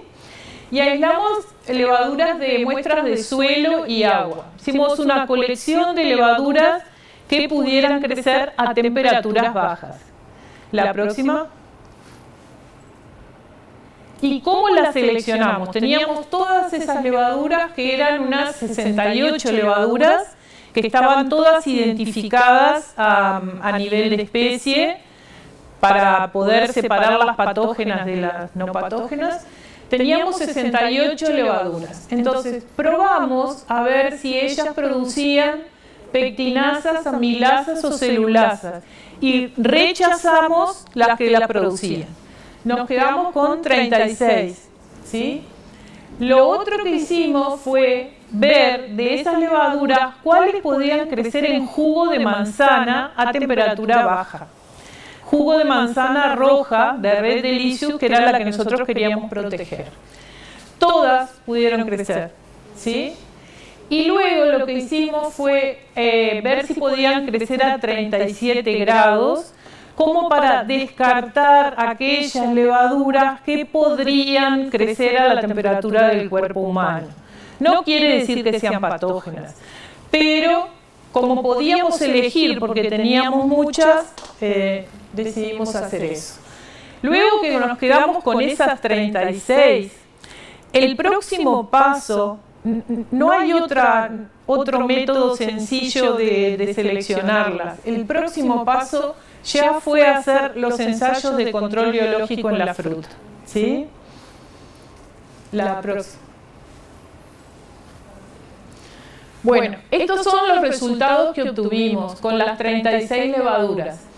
En el eje de las Y está la incidencia de la enfermedad, la incidencia del desarrollo del Penicillium expansor. Y en el eje de las X están los nombres de las levaduras. La barra negra es el control, ¿sí? Como pueden ver, en manzana roja casi todas las levaduras lograron proteger las heridas de la manzana del Penicillium expansor, porque todas ellas habían sido seleccionadas de manera tal que pudieran crecer en jugo de manzana y a temperatura baja. En manzana verde, fíjense que cambió. Hay muchas levaduras que no pueden proteger, porque no fueron seleccionadas para crecer en jugo de manzana verde, que es más ácido, ¿no? Y cuando lo quisimos hacer para pera, fíjense que es casi un desastre. Solamente algunas son capaces de proteger. Y eso está bien, porque no habían sido seleccionadas para crecer en heridas de pera, ¿sí? Por eso es muy importante la selección del agente de biocontrol. No cualquier agente que yo traigo de Europa lo pongo y va a funcionar. No necesariamente. Tiene que estar seleccionado para la estrategia de uso, ¿tá? Si miramos las levaduras que protegieron en los tres sistemas, en todos los casos el patógeno era Penicillium expansor. Si miramos las levaduras que protegieron en los tres sistemas fueron de Variomyces hanseníae. Recuerden que hoy Yeka les dijo que en las heridas de manzana, cuando él analizaba el microbioma, encontraba de Variomyces hanseníae. O sea que es una levadura que puede crecer bien en heridas de manzana. La próxima. Estos son los resultados de los ensayos de control. Y yo pongo siempre esta foto porque es realmente fascinante cuando uno hace estos ensayos y ve que la herida no protegida se pudre y que la herida protegida que tiene el antagonista no se pudre. Todos, acá muchos han hecho ensayos de control biológico de este tipo y verdad que es impresionante, ¿no? Sí, pero es así nomás. La próxima. Bien, cuando teníamos estas dos levaduras elegidas, lo que quisimos ver era cuáles eran los mecanismos de acción de esas levaduras. Porque en la bibliografía está mencionado siempre que las levaduras actúan antagonizando al patógeno, o sea que no lo dejan crecer porque le sacan alimento o porque producen sustancias antifúngicas y lo inhiben. Entonces quisimos ver si las levaduras nuestras tenían alguna acción antagonista sobre el patógeno. Vimos si había producción de sideróforos. Sideróforos son unas moléculas que captan el hierro y lo ingresan en la célula que produjo el sideróforo y entonces falta hierro en el medio. Y como en la manzana hay escasez de hierro, el que se lleva el hierro gana, ¿tá? Vimos si eran capaces de producir biofilms, porque el biofilm tapizaría la herida y no dejaría que el patógeno entrara. Si producían compuestos antifúngicos solubles o volátiles, si producían quitinasas, que son enzimas que rompen la pared de los hongos, o si inhibían la germinación de esporas del patógeno. La próxima. Acá les presentamos los resultados que tuvimos para las 36 levaduras que habían funcionado en la manzana roja. Y como pueden ver, todas estas protegieron la herida de la manzana roja. Sin embargo, las características de ellas varían. Algunas producen sideróforos, otras producen biofilm, otras no. Es sumamente variado. La próxima. Fíjense acá de nuevo, hay algunas, como estas dos, que producen compuestos antifúngicos volátiles, pero las demás no. O sea, que mirando esto, nosotros no podemos decir cuál es la característica que hace que estas levaduras funcionen, porque no está claro. Todas protegen, pero no hay ninguna actividad buena. ¿Puede poner la anterior? Esta es la de Variomyces hansenis. Fíjense, nada. Y es la mejor, y nada. ¿Sí? Ninguno de esos. ¿Sí? La próxima. La próxima. Bien. Sin embargo, vieron que había dos levaduras que producían compuestos volátiles antifúngicos, o sea, que inhiben al patógeno a distancia. ¿Sí? Estos son los ensayos para ver la inhibición a distancia. Y acá lo que hicimos fue, esto lo desarrollamos nosotros, fue en una caja de los tips de las pipetas, ¿sí? Pusimos la manzana, acá en la tapa le pusimos agar y ahí hicimos crecer la levadura que producía las sustancias volátiles. Y las heridas las inoculamos con Penicillium expanso. Y en los casos de estas levaduras lo que pudimos ver es que varias heridas se protegían. El Penicillium expansum no crecía, o sea que la levadura que estaba aquí producía sustancias volátiles que llegaban a la herida y protegían para que no creciera el patógeno. Y logramos bajar la incidencia al 53% y bajar también la severidad. La próxima. Hicimos el estudio de cuáles eran los compuestos que estaban logrando esa inhibición y vimos que había muchísimos compuestos volátiles. ¿Y dónde es que está? Acá. De todos ellos, este es el único que se conoce que tiene actividades antifúngicas, ¿sí? La próxima. Bueno, como resumen de esto que les mostré, los mecanismos de acción evaluados no mostraron correlación con la actividad biocontroladora. Ninguno de esos mecanismos que probamos, que son los que se prueban en la literatura, ninguno está relacionado con la actividad controladora. Pudimos encontrar compuestos volátiles de origen natural que eran capaces de controlar el desarrollo de los patógenos en fruta. Eso podría ser útil, por ejemplo, para aplicar en cámara el compuesto volátil y proteger la manzana. Pero para estos compuestos tenemos que estudiar la acción individual para ver cuál es el mejor y también las combinaciones entre ellos. O sea que hasta acá teníamos esto, levaduras seleccionadas, pero no sabíamos cómo estaban actuando, ¿sí? Próxima. Entonces lo que quisimos ver fue qué pasaba adentro de la herida, cómo era la relación entre la levadura y el hongo dentro de la herida. Y para ello inoculamos con la levadura y con el hongo y lo pusimos en cámara fría y a lo largo del tiempo fuimos cuantificando la levadura por recuento y cuantificando el desarrollo del Penicillium expansum por PCR en tiempo real. Y además tomamos fotos de microscopía electrónica de barrido para ver cuál era la interacción dentro de la herida. La próxima. Bueno, esta es la curva de crecimiento de la levadura en azul y en verde la curva de crecimiento de la levadura en presencia del Penicillium expansum en las heridas de manzana a 0 grado, ¿sí? Fíjense que el crecimiento es lento, son 60 días de crecimiento.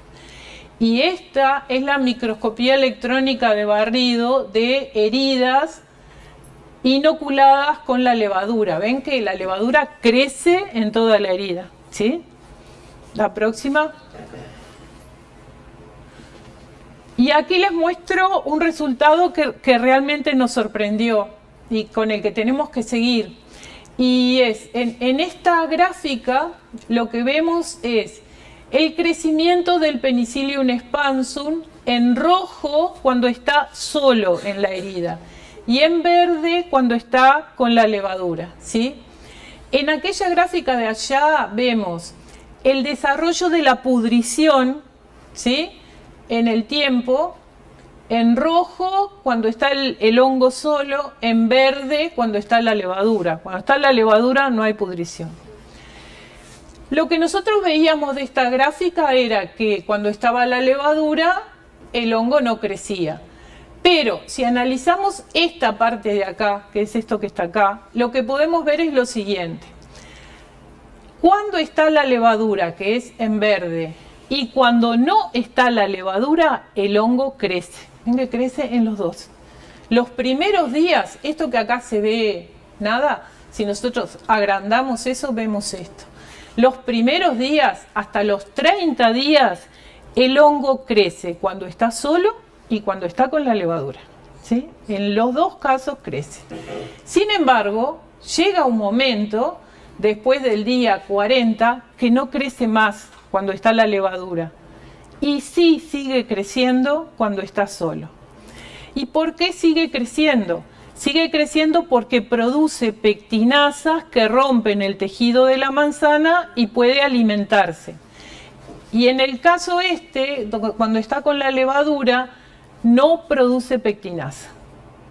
Entonces se le acaba el alimento, porque no hay más alimento ahí y no puede crecer. ¿Ah?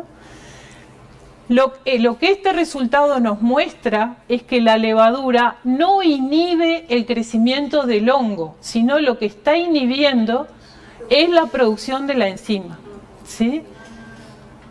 La próxima. Estas son, sí. Perdón, ¿cómo hacen esa determinación de que en presencia de la levadura el hongo no produce la pectinasa? Porque no ves la pudrición. Ah, pero Todavía no determinamos la enzima, pero no ves la pudrición en la fruta. Claro. En realidad, lo que dice Martina es verdad. No sabemos si el hongo no produce la enzima o si la produce, pero la levadura inhibe la enzima de alguna manera. Quizás la levadura produce proteasas que rompen la enzima. No sé, es una idea, pero puede ser que esté la enzima y no esté actuando. Eso es lo que tenemos que ver ahora. Estas son las microscopías electrónicas de barrido. Penicillium expansum en la herida cuando está solo y Penicillium expansum cuando está con la levadura. Fíjense que crece el hongo, no es que esté inhibido, el hongo crece, pero crece hasta determinado nivel. La próxima. Lo mismo acá está el hongo creciendo en presencia de la levadura. La próxima. Bueno, como resultado, este es el trabajo donde se ve lo que les acabo de mostrar de la enzima y eso, que lo publicamos recién ahora. Lo que sacamos de esto es que la estrategia de selección de antagonistas fue exitosa y eso se basa en mirar el ciclo y ver qué es lo que queremos proteger y ver cuáles son las características del antagonista que queremos seleccionar. Eso es fundamental, ¿sí? La levadura F9D redujo la incidencia de la enfermedad por Penicillium expansum en manzana roja, en manzana verde y en pera. O sea, es un buen prototipo para la producción de un producto comercial porque sería aplicable en 3 frutas, ¿sí?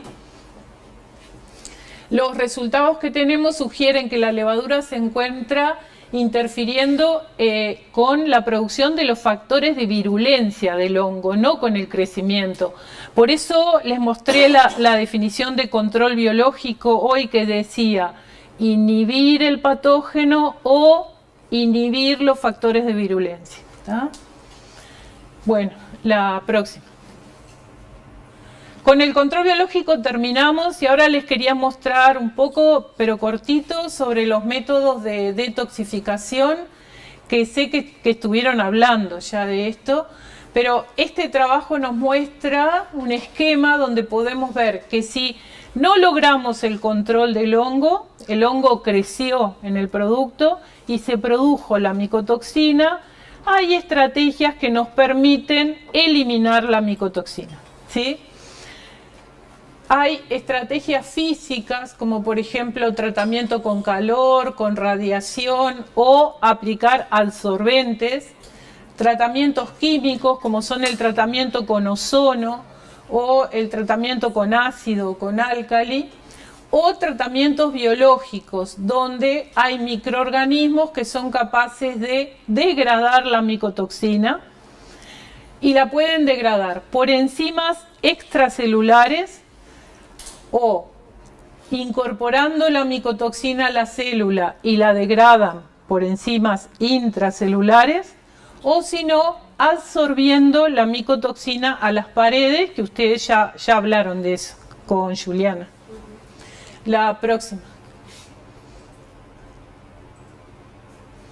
Bueno, entonces les quería mostrar acá algunos ejemplos de degradación de patulina por métodos físicos, por métodos químicos y por métodos biológicos, ¿sí? Bueno, la patulina puede formar un aducto con la cisteína, ¿sí? Un aminoácido que la deja inactiva. Este aducto se puede formar a pH entre 6,5 y 7,4, pero esto no pasaría en la manzana porque esta reacción no se da a pH bajo. ¿Ah? Sin embargo, es posible formar este aducto si calentamos a temperaturas muy altas a pH ácido. Y esa es una estrategia de detoxificación de la patulina que podría ser en jugo de manzana, como tiene pH ácido, calentando a unos 120 grados podemos degradar la patulina. Pero también vamos a degradar el jugo, así que no tiene mucho sentido, pero bueno, existe. La próxima. Aquí tenemos un trabajo que nos muestra cómo se realizó eso, calentando la patulina a diversas temperaturas, 90, 120, 150, en presencia de cisteína, ¿sí? Si ustedes pueden ver que la gráfica está dividida en dos partes, cuando se hace el tratamiento sin cisteína y con cisteína. Y lo que tenemos en el eje de la Y es la degradación de la patulina. Y se fijan que cuando hay cisteína, la degradación es mucho mayor que cuando no está, ¿no? Sin embargo, estos métodos químicos son métodos químicos muy drásticos que traen problemas en el producto final. La próxima. También hay experiencias de degradación de patulina por ozono. El ozono, ustedes saben que es el agente oxidante por excelencia, oxida todo lo que se le ponga en el camino, ¿sí?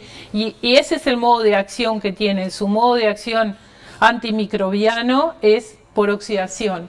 Pero además reacciona, como es tan oxidante, reacciona con muchísimas moléculas. Y una de ellas es la patulina. Y en este trabajo crearon este sistema donde pasan ozono primero lo secan y luego lo hacen barbotar en jugo de manzana y ven cuál es el destino de la patulina en presencia del ozono. La próxima. El trabajo nos muestra, como está ahí, que a medida que pasan los minutos de acción del ozono, la patulina baja. O sea, es un buen tratamiento. Sin embargo, como el ozono es tan oxidante, también comienzan a degradarse otros componentes del jugo. Acá están mostrados los ácidos orgánicos. Por lo tanto, el resultado organoléptico no es bueno, ¿no? El tratamiento con ozono también se usa para granos, pero es difícil lograr un buen tratamiento con ozono. Tiene que ser un lugar muy cerrado, tiene que tener una cámara grande donde poner los granos y que sea totalmente cerrada para que el ozono actúe en ese lugar, que no haya pérdidas porque es peligroso para el trabajador que está afuera. El ozono es muy oxidante, ¿está? Hay un límite establecido de exposición al ozono. La próxima. Y bueno, y por último, la patulina también se puede degradar por métodos biológicos, ¿sí? Y el microorganismo que desde el 2002 se sabe que degrada la patulina es el Saccharomyces cerevisiae mediante luego de la fermentación alcohólica, ¿sí? Y el Saccharomyces cerevisiae degrada la patulina a ascladiol, ¿ah? Hay otros microorganismos que son capaces de degradar al ácido desoxipatulínico. Sin embargo, este mantiene un poco de actividad tóxica, el ascladiol no tiene actividad tóxica.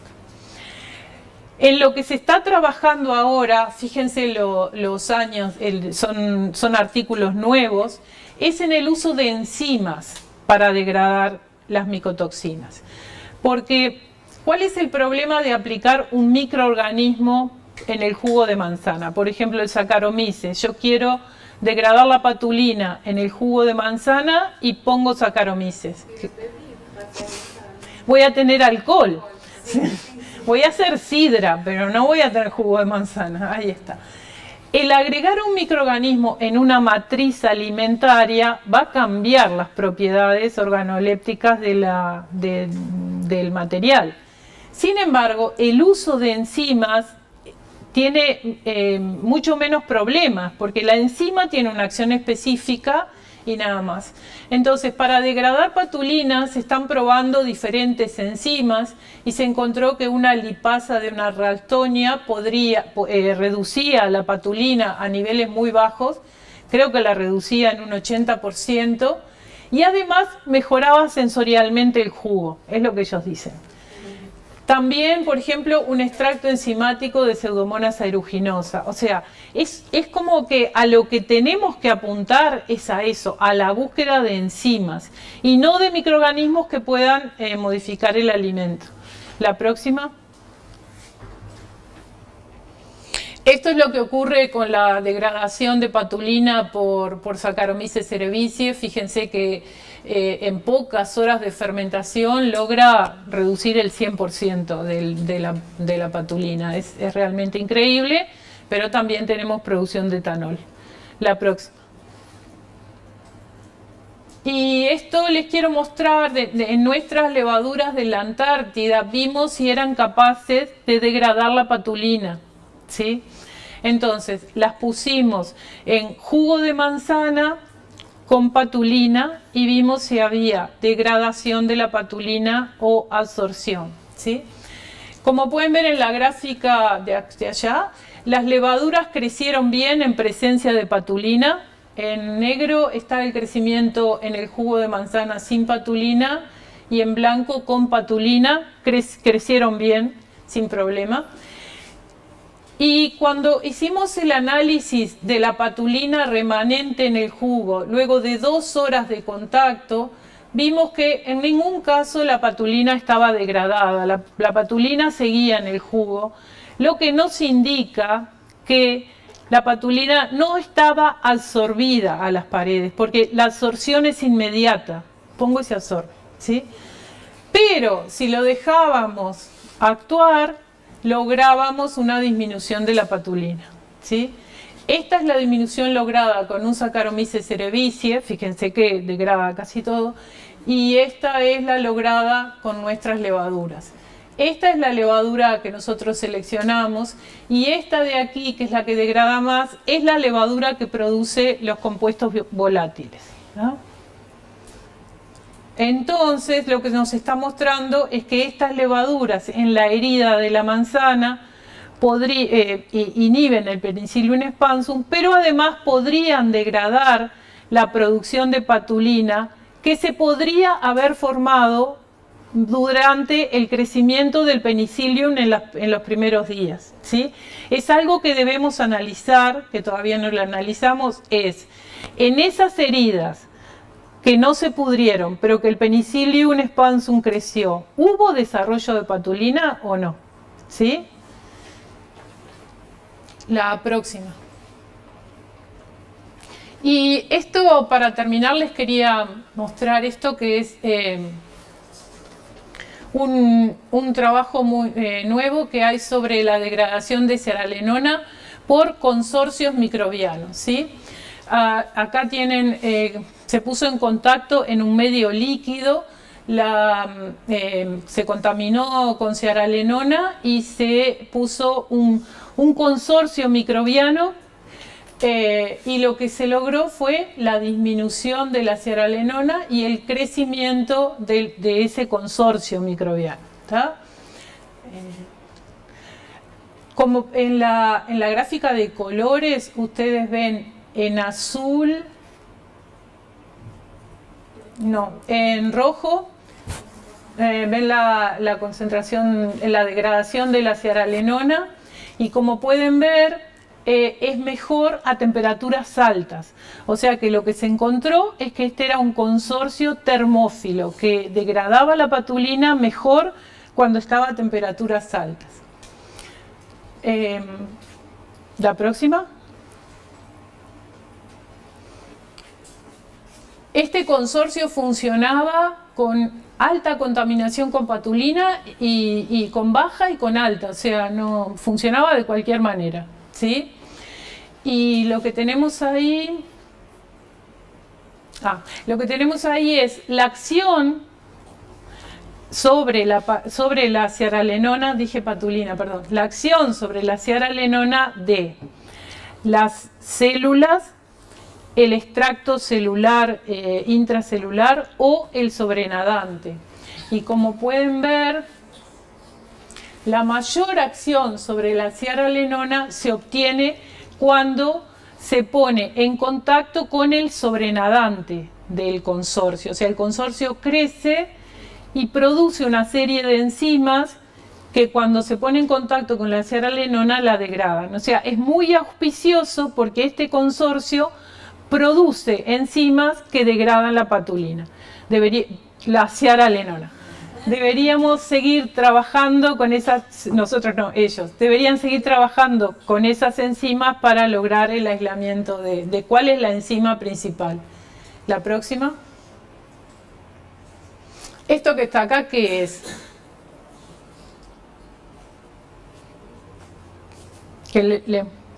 ¿Cómo se analizó? ¿Esto es un análisis de qué? Que lo vieron en la clase anterior. Este es un análisis de secuenciación masiva, ¿sí? De secuenciación masiva en la comunidad microbiana. ¿Se acuerdan que ellos no saben lo que tiene ahí? No aislaron. Y lo que hacen es un análisis de secuenciación masiva del 16S, del gen del 16S, para ver qué bacterias están presentes en esa comunidad. Y lo que tenemos acá es que los distintos valores son cuando el tratamiento se hizo con una concentración de sólidos. En lugar de hacerlo en un medio de cultivo, se puso con agua una cantidad de maíz que estaba contaminado con cearalenona y se vio cuál era la degradación. Y cuando había menor cantidad de sólido, teníamos una mayor degradación, y cuando tenía mayor cantidad de sólidos había una menor degradación de la patulina.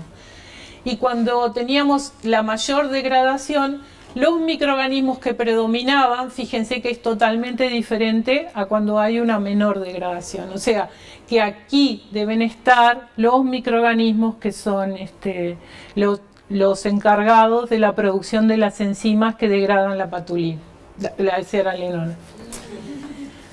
Si ustedes miran los principales microorganismos son el Tepidimicrobium, el Geobacillus y el Aeribacillus, ¿sí? Son todos bastones gram positivos esporulados, ¿no? Esta comunidad microbiana, ¿de dónde se puede haber sacado? ¿De dónde sacarían ustedes comunidades microbianas que produzcan muchas enzimas, que degraden material orgánico? ¿Dónde irían a buscar microorganismos con mucha capacidad de degradación de materia orgánica? En el suelo. ¿Y qué más? En el compostaje, ¿sí? Ahí hay comunidades con una capacidad enzimática impresionante. Y esta comunidad salió de un compostaje. Y este grupo tiene otro trabajo donde degradan aflatoxinas, y la comunidad microbiana que las degrada salió también del compostaje. Y fíjense que son todos bastones gram positivos esporulados. ¿Eso es lo esperable en un compostaje? ¿Saben lo que es un compostaje? ¿Sí? Perfecto. Las etapas del compostaje. Martina nos cuenta. Es que no, todavía no estoy en eso. Está bien. Bueno, tenemos una etapa donde hay actividad microbiana, y hay tanta actividad microbiana que la temperatura sube muchísimo, ¿sí? Y después las bacterias que no resisten la temperatura se empiezan a morir, y nos quedan las bacterias resistentes. Y por eso es que la comunidad microbiana está representada por bastones gram positivos esporulados, porque son los que resisten, las esporas son los que resisten las altas temperaturas.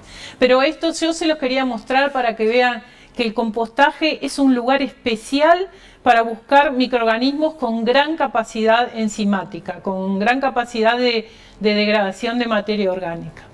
La próxima.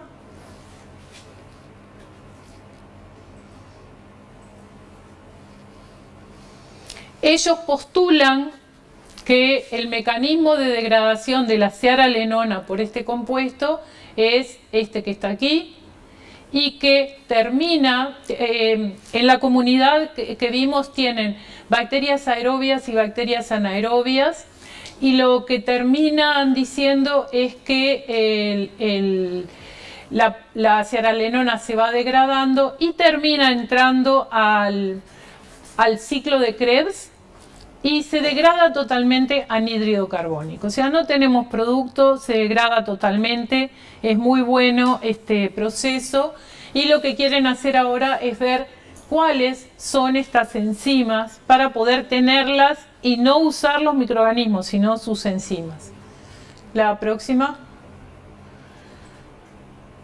Y ahora sí, por último, les quería contar de los absorbentes de micotoxinas, que ustedes ya vieron con Juliana, los productos biológicos, ¿sí? Pero hay productos químicos también, como por ejemplo el carbón activado o los silicatos que absorben micotoxinas. Dentro de los productos biológicos se destacan las paredes de levaduras, como les contó Juliana, y también las de bacterias, pero principalmente las de levaduras. Y no todas las levaduras absorben igual. Unas absorben más, otras absorben menos, ¿sí? Y todo está referido a la cantidad de beta-glucanos o de mananos de la pared. La próxima. Y esto es para que vean que hay en el mercado productos a base de absorbentes de micotoxinas. En este caso tenemos una mezcla de silicato con paredes de levaduras. Y eso se usa. ¿Cómo se usa esto? ¿Cómo les parece que se va a usar? Ingerido. Se lo damos a los animales con el alimento y llegan al intestino, absorben las micotoxinas Y la y... usan por heces. Ahí está. Digestión. Perfecto. Porque todo esto, tanto las paredes como los silicatos, son fibra, no son degradables por el animal. Entonces se va con la materia fecal y la micotoxina va ahí absorbida y se expulsa. Ahí está, perfecto. Allá tenemos otro ejemplo. ¿Y la próxima? Este es uno más, para que vean que está muy extendido el uso de las paredes de levaduras. Este es a base de paredes de levaduras y enzimas para la absorción de micotoxinas. Eso para los microbiólogos es buenísimo, porque ustedes, por ejemplo, tienen una levadura que produce una enzima y para ustedes es muy importante, la producen en el fermentador, sacan el caldo de cultivo donde está la enzima y les queda como residuo la biomasa celular, ¿sí? No es un residuo, la pueden usar la pueden vender como absorbente de micotoxinas. Rompen la biomasa, se quedan con las paredes y eso lo venden como absorbente de micotoxinas. O sea, cuando les critiquen el proyecto y le digan, ¿y qué hace con todo el residuo de la levadura? Digan, no, lo vendo como absorbente de micotoxinas. La próxima. Bueno, las consideraciones finales es que, como nos dijo Jimena ¿está ahí? Está ahí. Como nos dijo Jimena el otro día, la mejor forma de evitar la presencia de micotoxinas es evitando la contaminación. Pero si no lo logramos, es posible desarrollar estrategias de detoxificación, tanto biológicas como químicas, para poder sacarnos de encima las micotoxinas.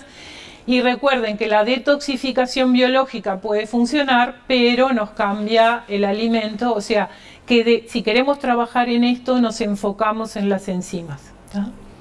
Bueno, nada más. ¿Alguna pregunta? Bueno, temperaturas de más de 121 pueden generar acrilamida, ¿no? También, claro. Pueden. Bueno, si temperaturas, digamos, en métodos de control de la patulina, al poner temperaturas de más de 121, va a generar acrilamida, que pues por la cantidad de almidón que contiene la manzana. Y no sé si hay alguna técnica de control de patulina con bajas presiones, perdón, con altas presiones. Lo que pasa es que para esas temperaturas precisas alta presión, porque 120 grados no lo lográs a presión atmosférica. Ok, y con técnicas de solo presión. bajas. Hay trabajo, sí, hay. No recuerdo, sabes que no me acuerdo, pero debe ser porque los vi que existían, pero no entré a ninguno. Pero sí, sé que existen. No sé cuál es el rendimiento, no. Y la esterilidad comercial, digamos, controlando que no haya producción de acrilamida, ¿se podría hacer? Sí, lo que pasa que una esterilidad comercial no vas a lograr, podría llegar a, si tenés cisteína, podría llegar a formar el aducto. Okay. Pero hay que probar. Y hay que probar cómo queda el jugo, pero bueno, hay jugos que usan UHT, que es un tiempo menor, pero... Okay. Y leche, ¿no? En leches también se usa la UHT. En leche se usa, sí, perfecto.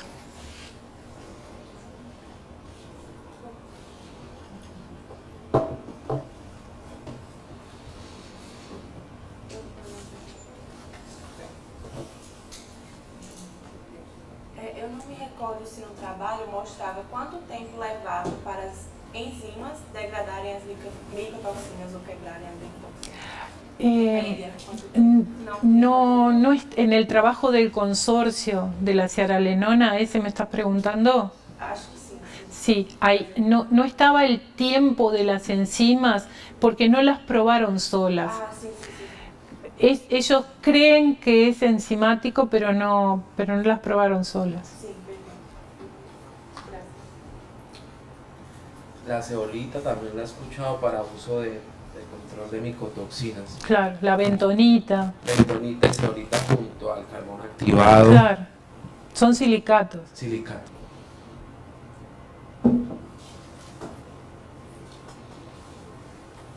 Bueno.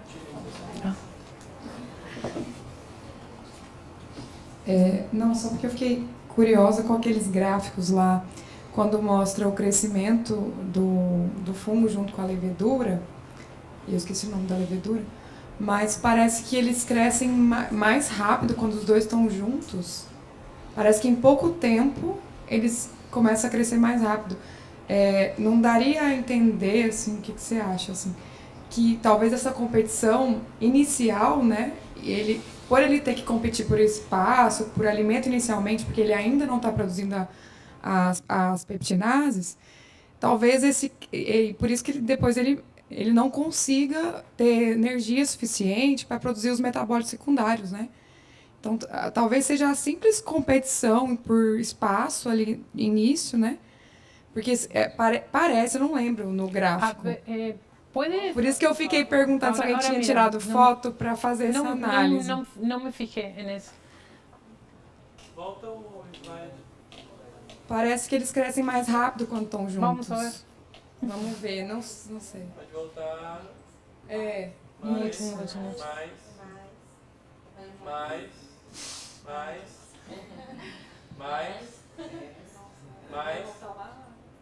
Pode voltar.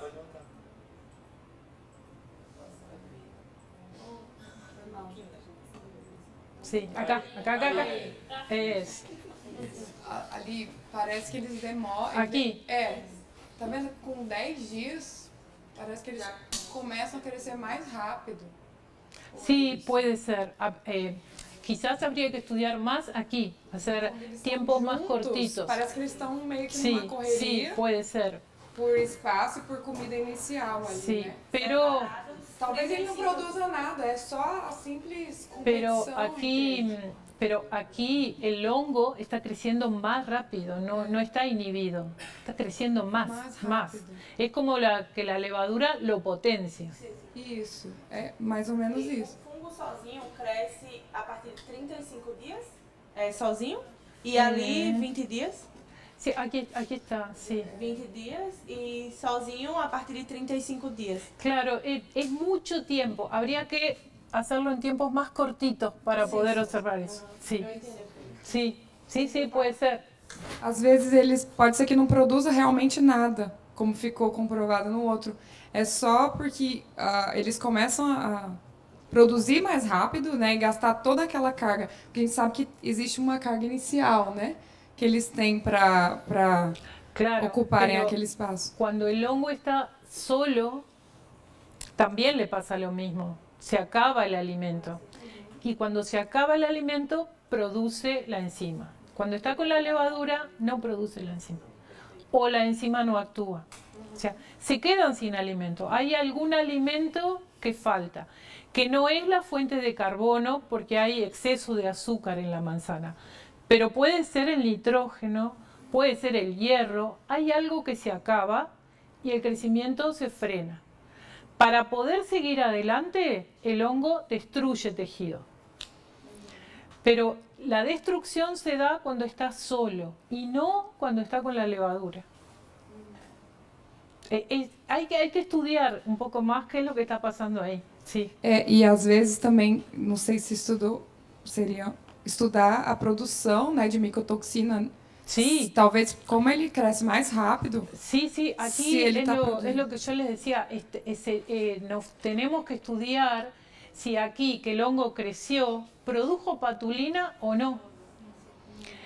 esta levadura es capaz de degradar la patulina, pero no sabemos si está, pero tenemos que seguir y estudiar aquí en este punto eso, si produce la patulina, si la patulina se degrada, si está la enzima y no está activa, y también achicar los tiempos para mirar mejor eso. Sí, hay trabajo para hacer.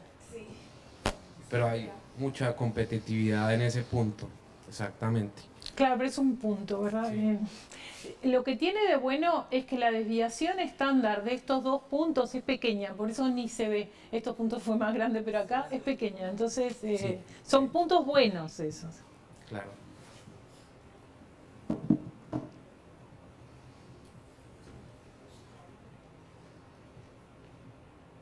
¿Qué les parece a ustedes estudiar el crecimiento del hongo por qPCR? ¿Por qué hicimos por qPCR?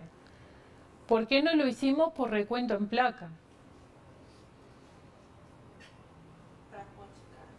Sí, pero ¿por qué? Porque la levadura la hicimos recuento en placa, pero el hongo no. El hongo hicimos qPCR. Porque ustedes vieron que ¿Pasa a la próxima? Miren cómo crece el hongo en la herida, es todo filamento. Entonces cuando tomo la herida y la pongo para hacer una suspensión y luego siembro en la placa, el número de colonias va a depender en cuántos pedacitos yo corte este micelio. Entonces si agito más, tengo más, si agito menos, tengo menos. No es un buen método el recuento en placa si yo estoy siguiendo el crecimiento micelial, no es buen método. Para seguir crecimiento micelial debo cuantificar, por ejemplo, ergosterol, que es un componente de membrana, o ADN específico del hongo. Por eso hicimos qPCR. Bueno, ¿nada más? Bueno, a ver si alguien se pone a trabajar con las enzimas para degradar micotoxinas, que está lindo.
United.